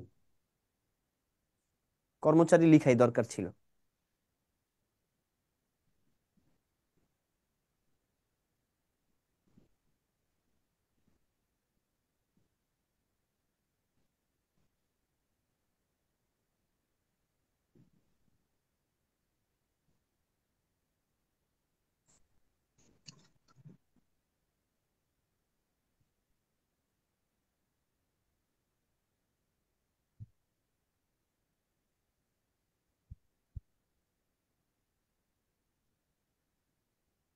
স্যার, কর্মকর্তা কর্মচারীদের মাঝখানে মানে পার্থক্যটা কি তাহলে? মানে বুঝলাম না বিষয়টা। কর্মকর্তা হচ্ছে ঊর্ধ্বতন কর্তৃপক্ষ, যাদের কাছে সিদ্ধান্ত গ্রহণ করার ক্ষমতা থাকে। আর জি কর্মচারী স্যার। হচ্ছে যারা ওই সিদ্ধান্ত বাস্তবায়নে কাজ করে। জি স্যার। ওইটাই। তো বিচার বিভাগকে সাংবিধানিকভাবে 3টা অংশে ভাগ করা হয়। প্রথম অংশ হচ্ছে সুপ্রিম কোর্ট। এটা গঠিত হয় 94 নাম্বার। সুপ্রিম কোর্টের 2টা অংশ, একটা হচ্ছে হাইকোর্ট, একটা হচ্ছে আপিল বিভাগ। এই হাইকোর্টের ক্ষমতা সম্পর্কে বলা আছে 102। হাইকোর্ট কি করে? নাগরিকের মৌলিক অধিকার পুনরুদ্ধার করে দেয়। আর আপিল বিভাগের ক্ষমতা বলছে 105। আপিল বিভাগের কাজ হচ্ছে কোন রায় বা আদেশ পুনর্বিবেচনা করা, আবার বিবেচনা করা, যে তার তার মধ্যে কোনো ইনোসেন্স খুঁজে পাওয়া যায় কিনা, তাকে গিলটি প্রমাণ করার আগে। এরপরে একমাত্র সুপ্রিম কোর্টের কাছে বিধি প্রণয়ন ক্ষমতা আছে 107। সুপ্রিম কোর্টের প্রধান বিচারপতিকে নিয়োগ দেওয়া হয় 95-এর 1 দফা অনুযায়ী। মামলা স্থানান্তর ক্ষমতা, অর্থাৎ সুপ্রিম কোর্ট একটি মামলাকে চাইলে সে অধস্তন আদালত থেকে হাইকোর্টে স্থানান্তর করতে পারে 110 নম্বর অনুচ্ছেদ অনুযায়ী।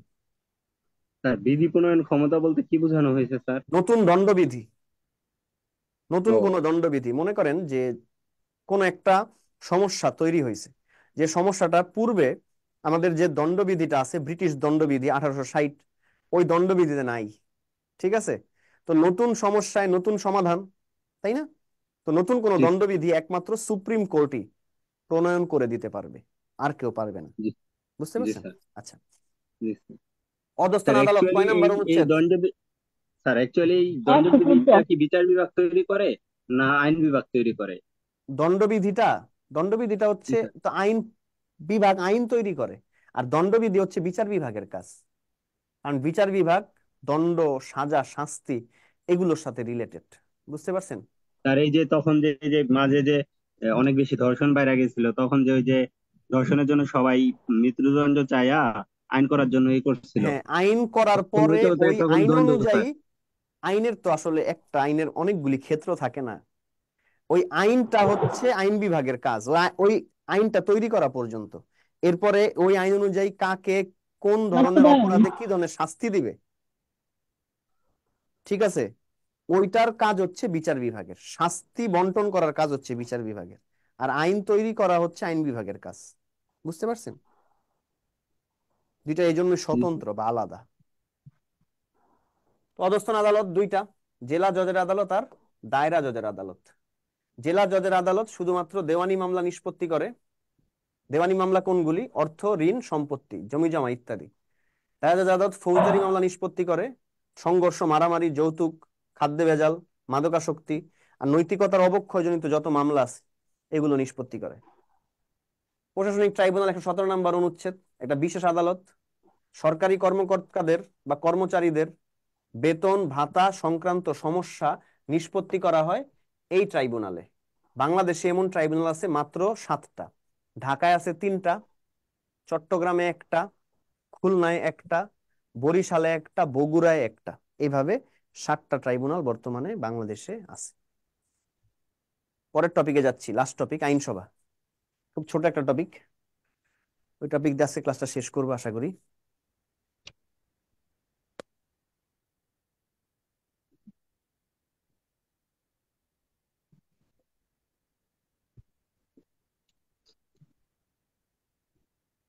আইনসভা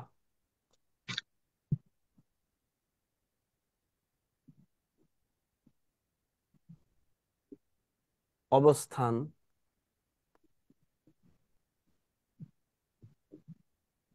পাশের লেক,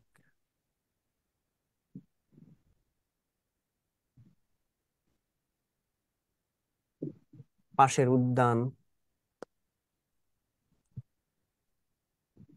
উচ্চতা, আয়তন, স্থপতি,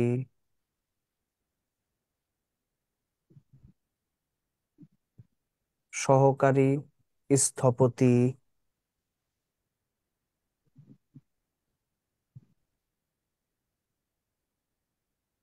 1 নং আসন, 300 নং আসন, বেশি আসন আছে। অবস্থান হচ্ছে শেরেবাংলা নগর, আগারগাঁও।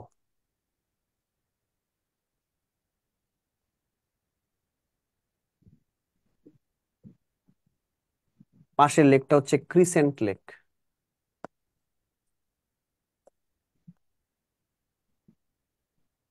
পাশের উদ্যানটা হচ্ছে চন্দ্রিমা উদ্যান। উচ্চতা 155 ফুট, 48.5 মিটার। আয়তন 215 একর। স্থপতি লুই আই কান। সহকারী স্থপতি ডক্টর মাজহারুল ইসলাম। 1 নম্বর আসনটি পঞ্চগড়ে। 300 নম্বর আসনটি বান্দরবানে। বেশি আসন আছে ঢাকায় বা ঢাকা জেলায়, 20টি আসন।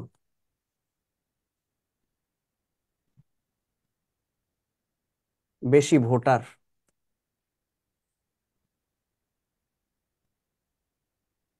কম ভোটার। বেশি ভোটার আছে ঢাকা 19 আসনে, কম ভোটার আছে ঝালকাঠি 1 আসনে। এই আইনসভার অভিভাবক সভাপতি, নেতা,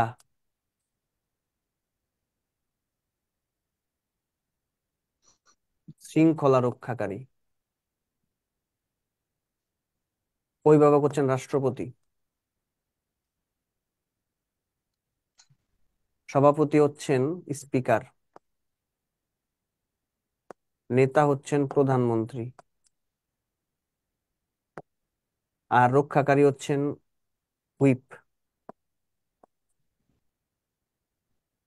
হুইপ। তাছাড়া এটা উদ্বোধন করা হয়, আমাদের জাতীয় যে সংসদ ভবনটা সেটা উদ্বোধন করা হয় 28 জানুয়ারি 1982। আর এটার প্রথম অধিবেশন বসে 15 ফেব্রুয়ারি 1982। এই জাতীয় সংসদ ভবনের বা জাতীয় সংসদ যেটাকে আমরা বলি বর্তমানে, যেটা আগারগাঁওতে, প্রথম স্পিকার হচ্ছে মুহাম্মদুল্লাহ।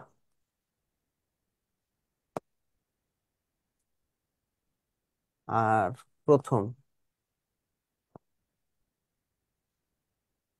ডেপুটি স্পিকার হচ্ছে মুহাম্মদ বাইতুল্লাহ।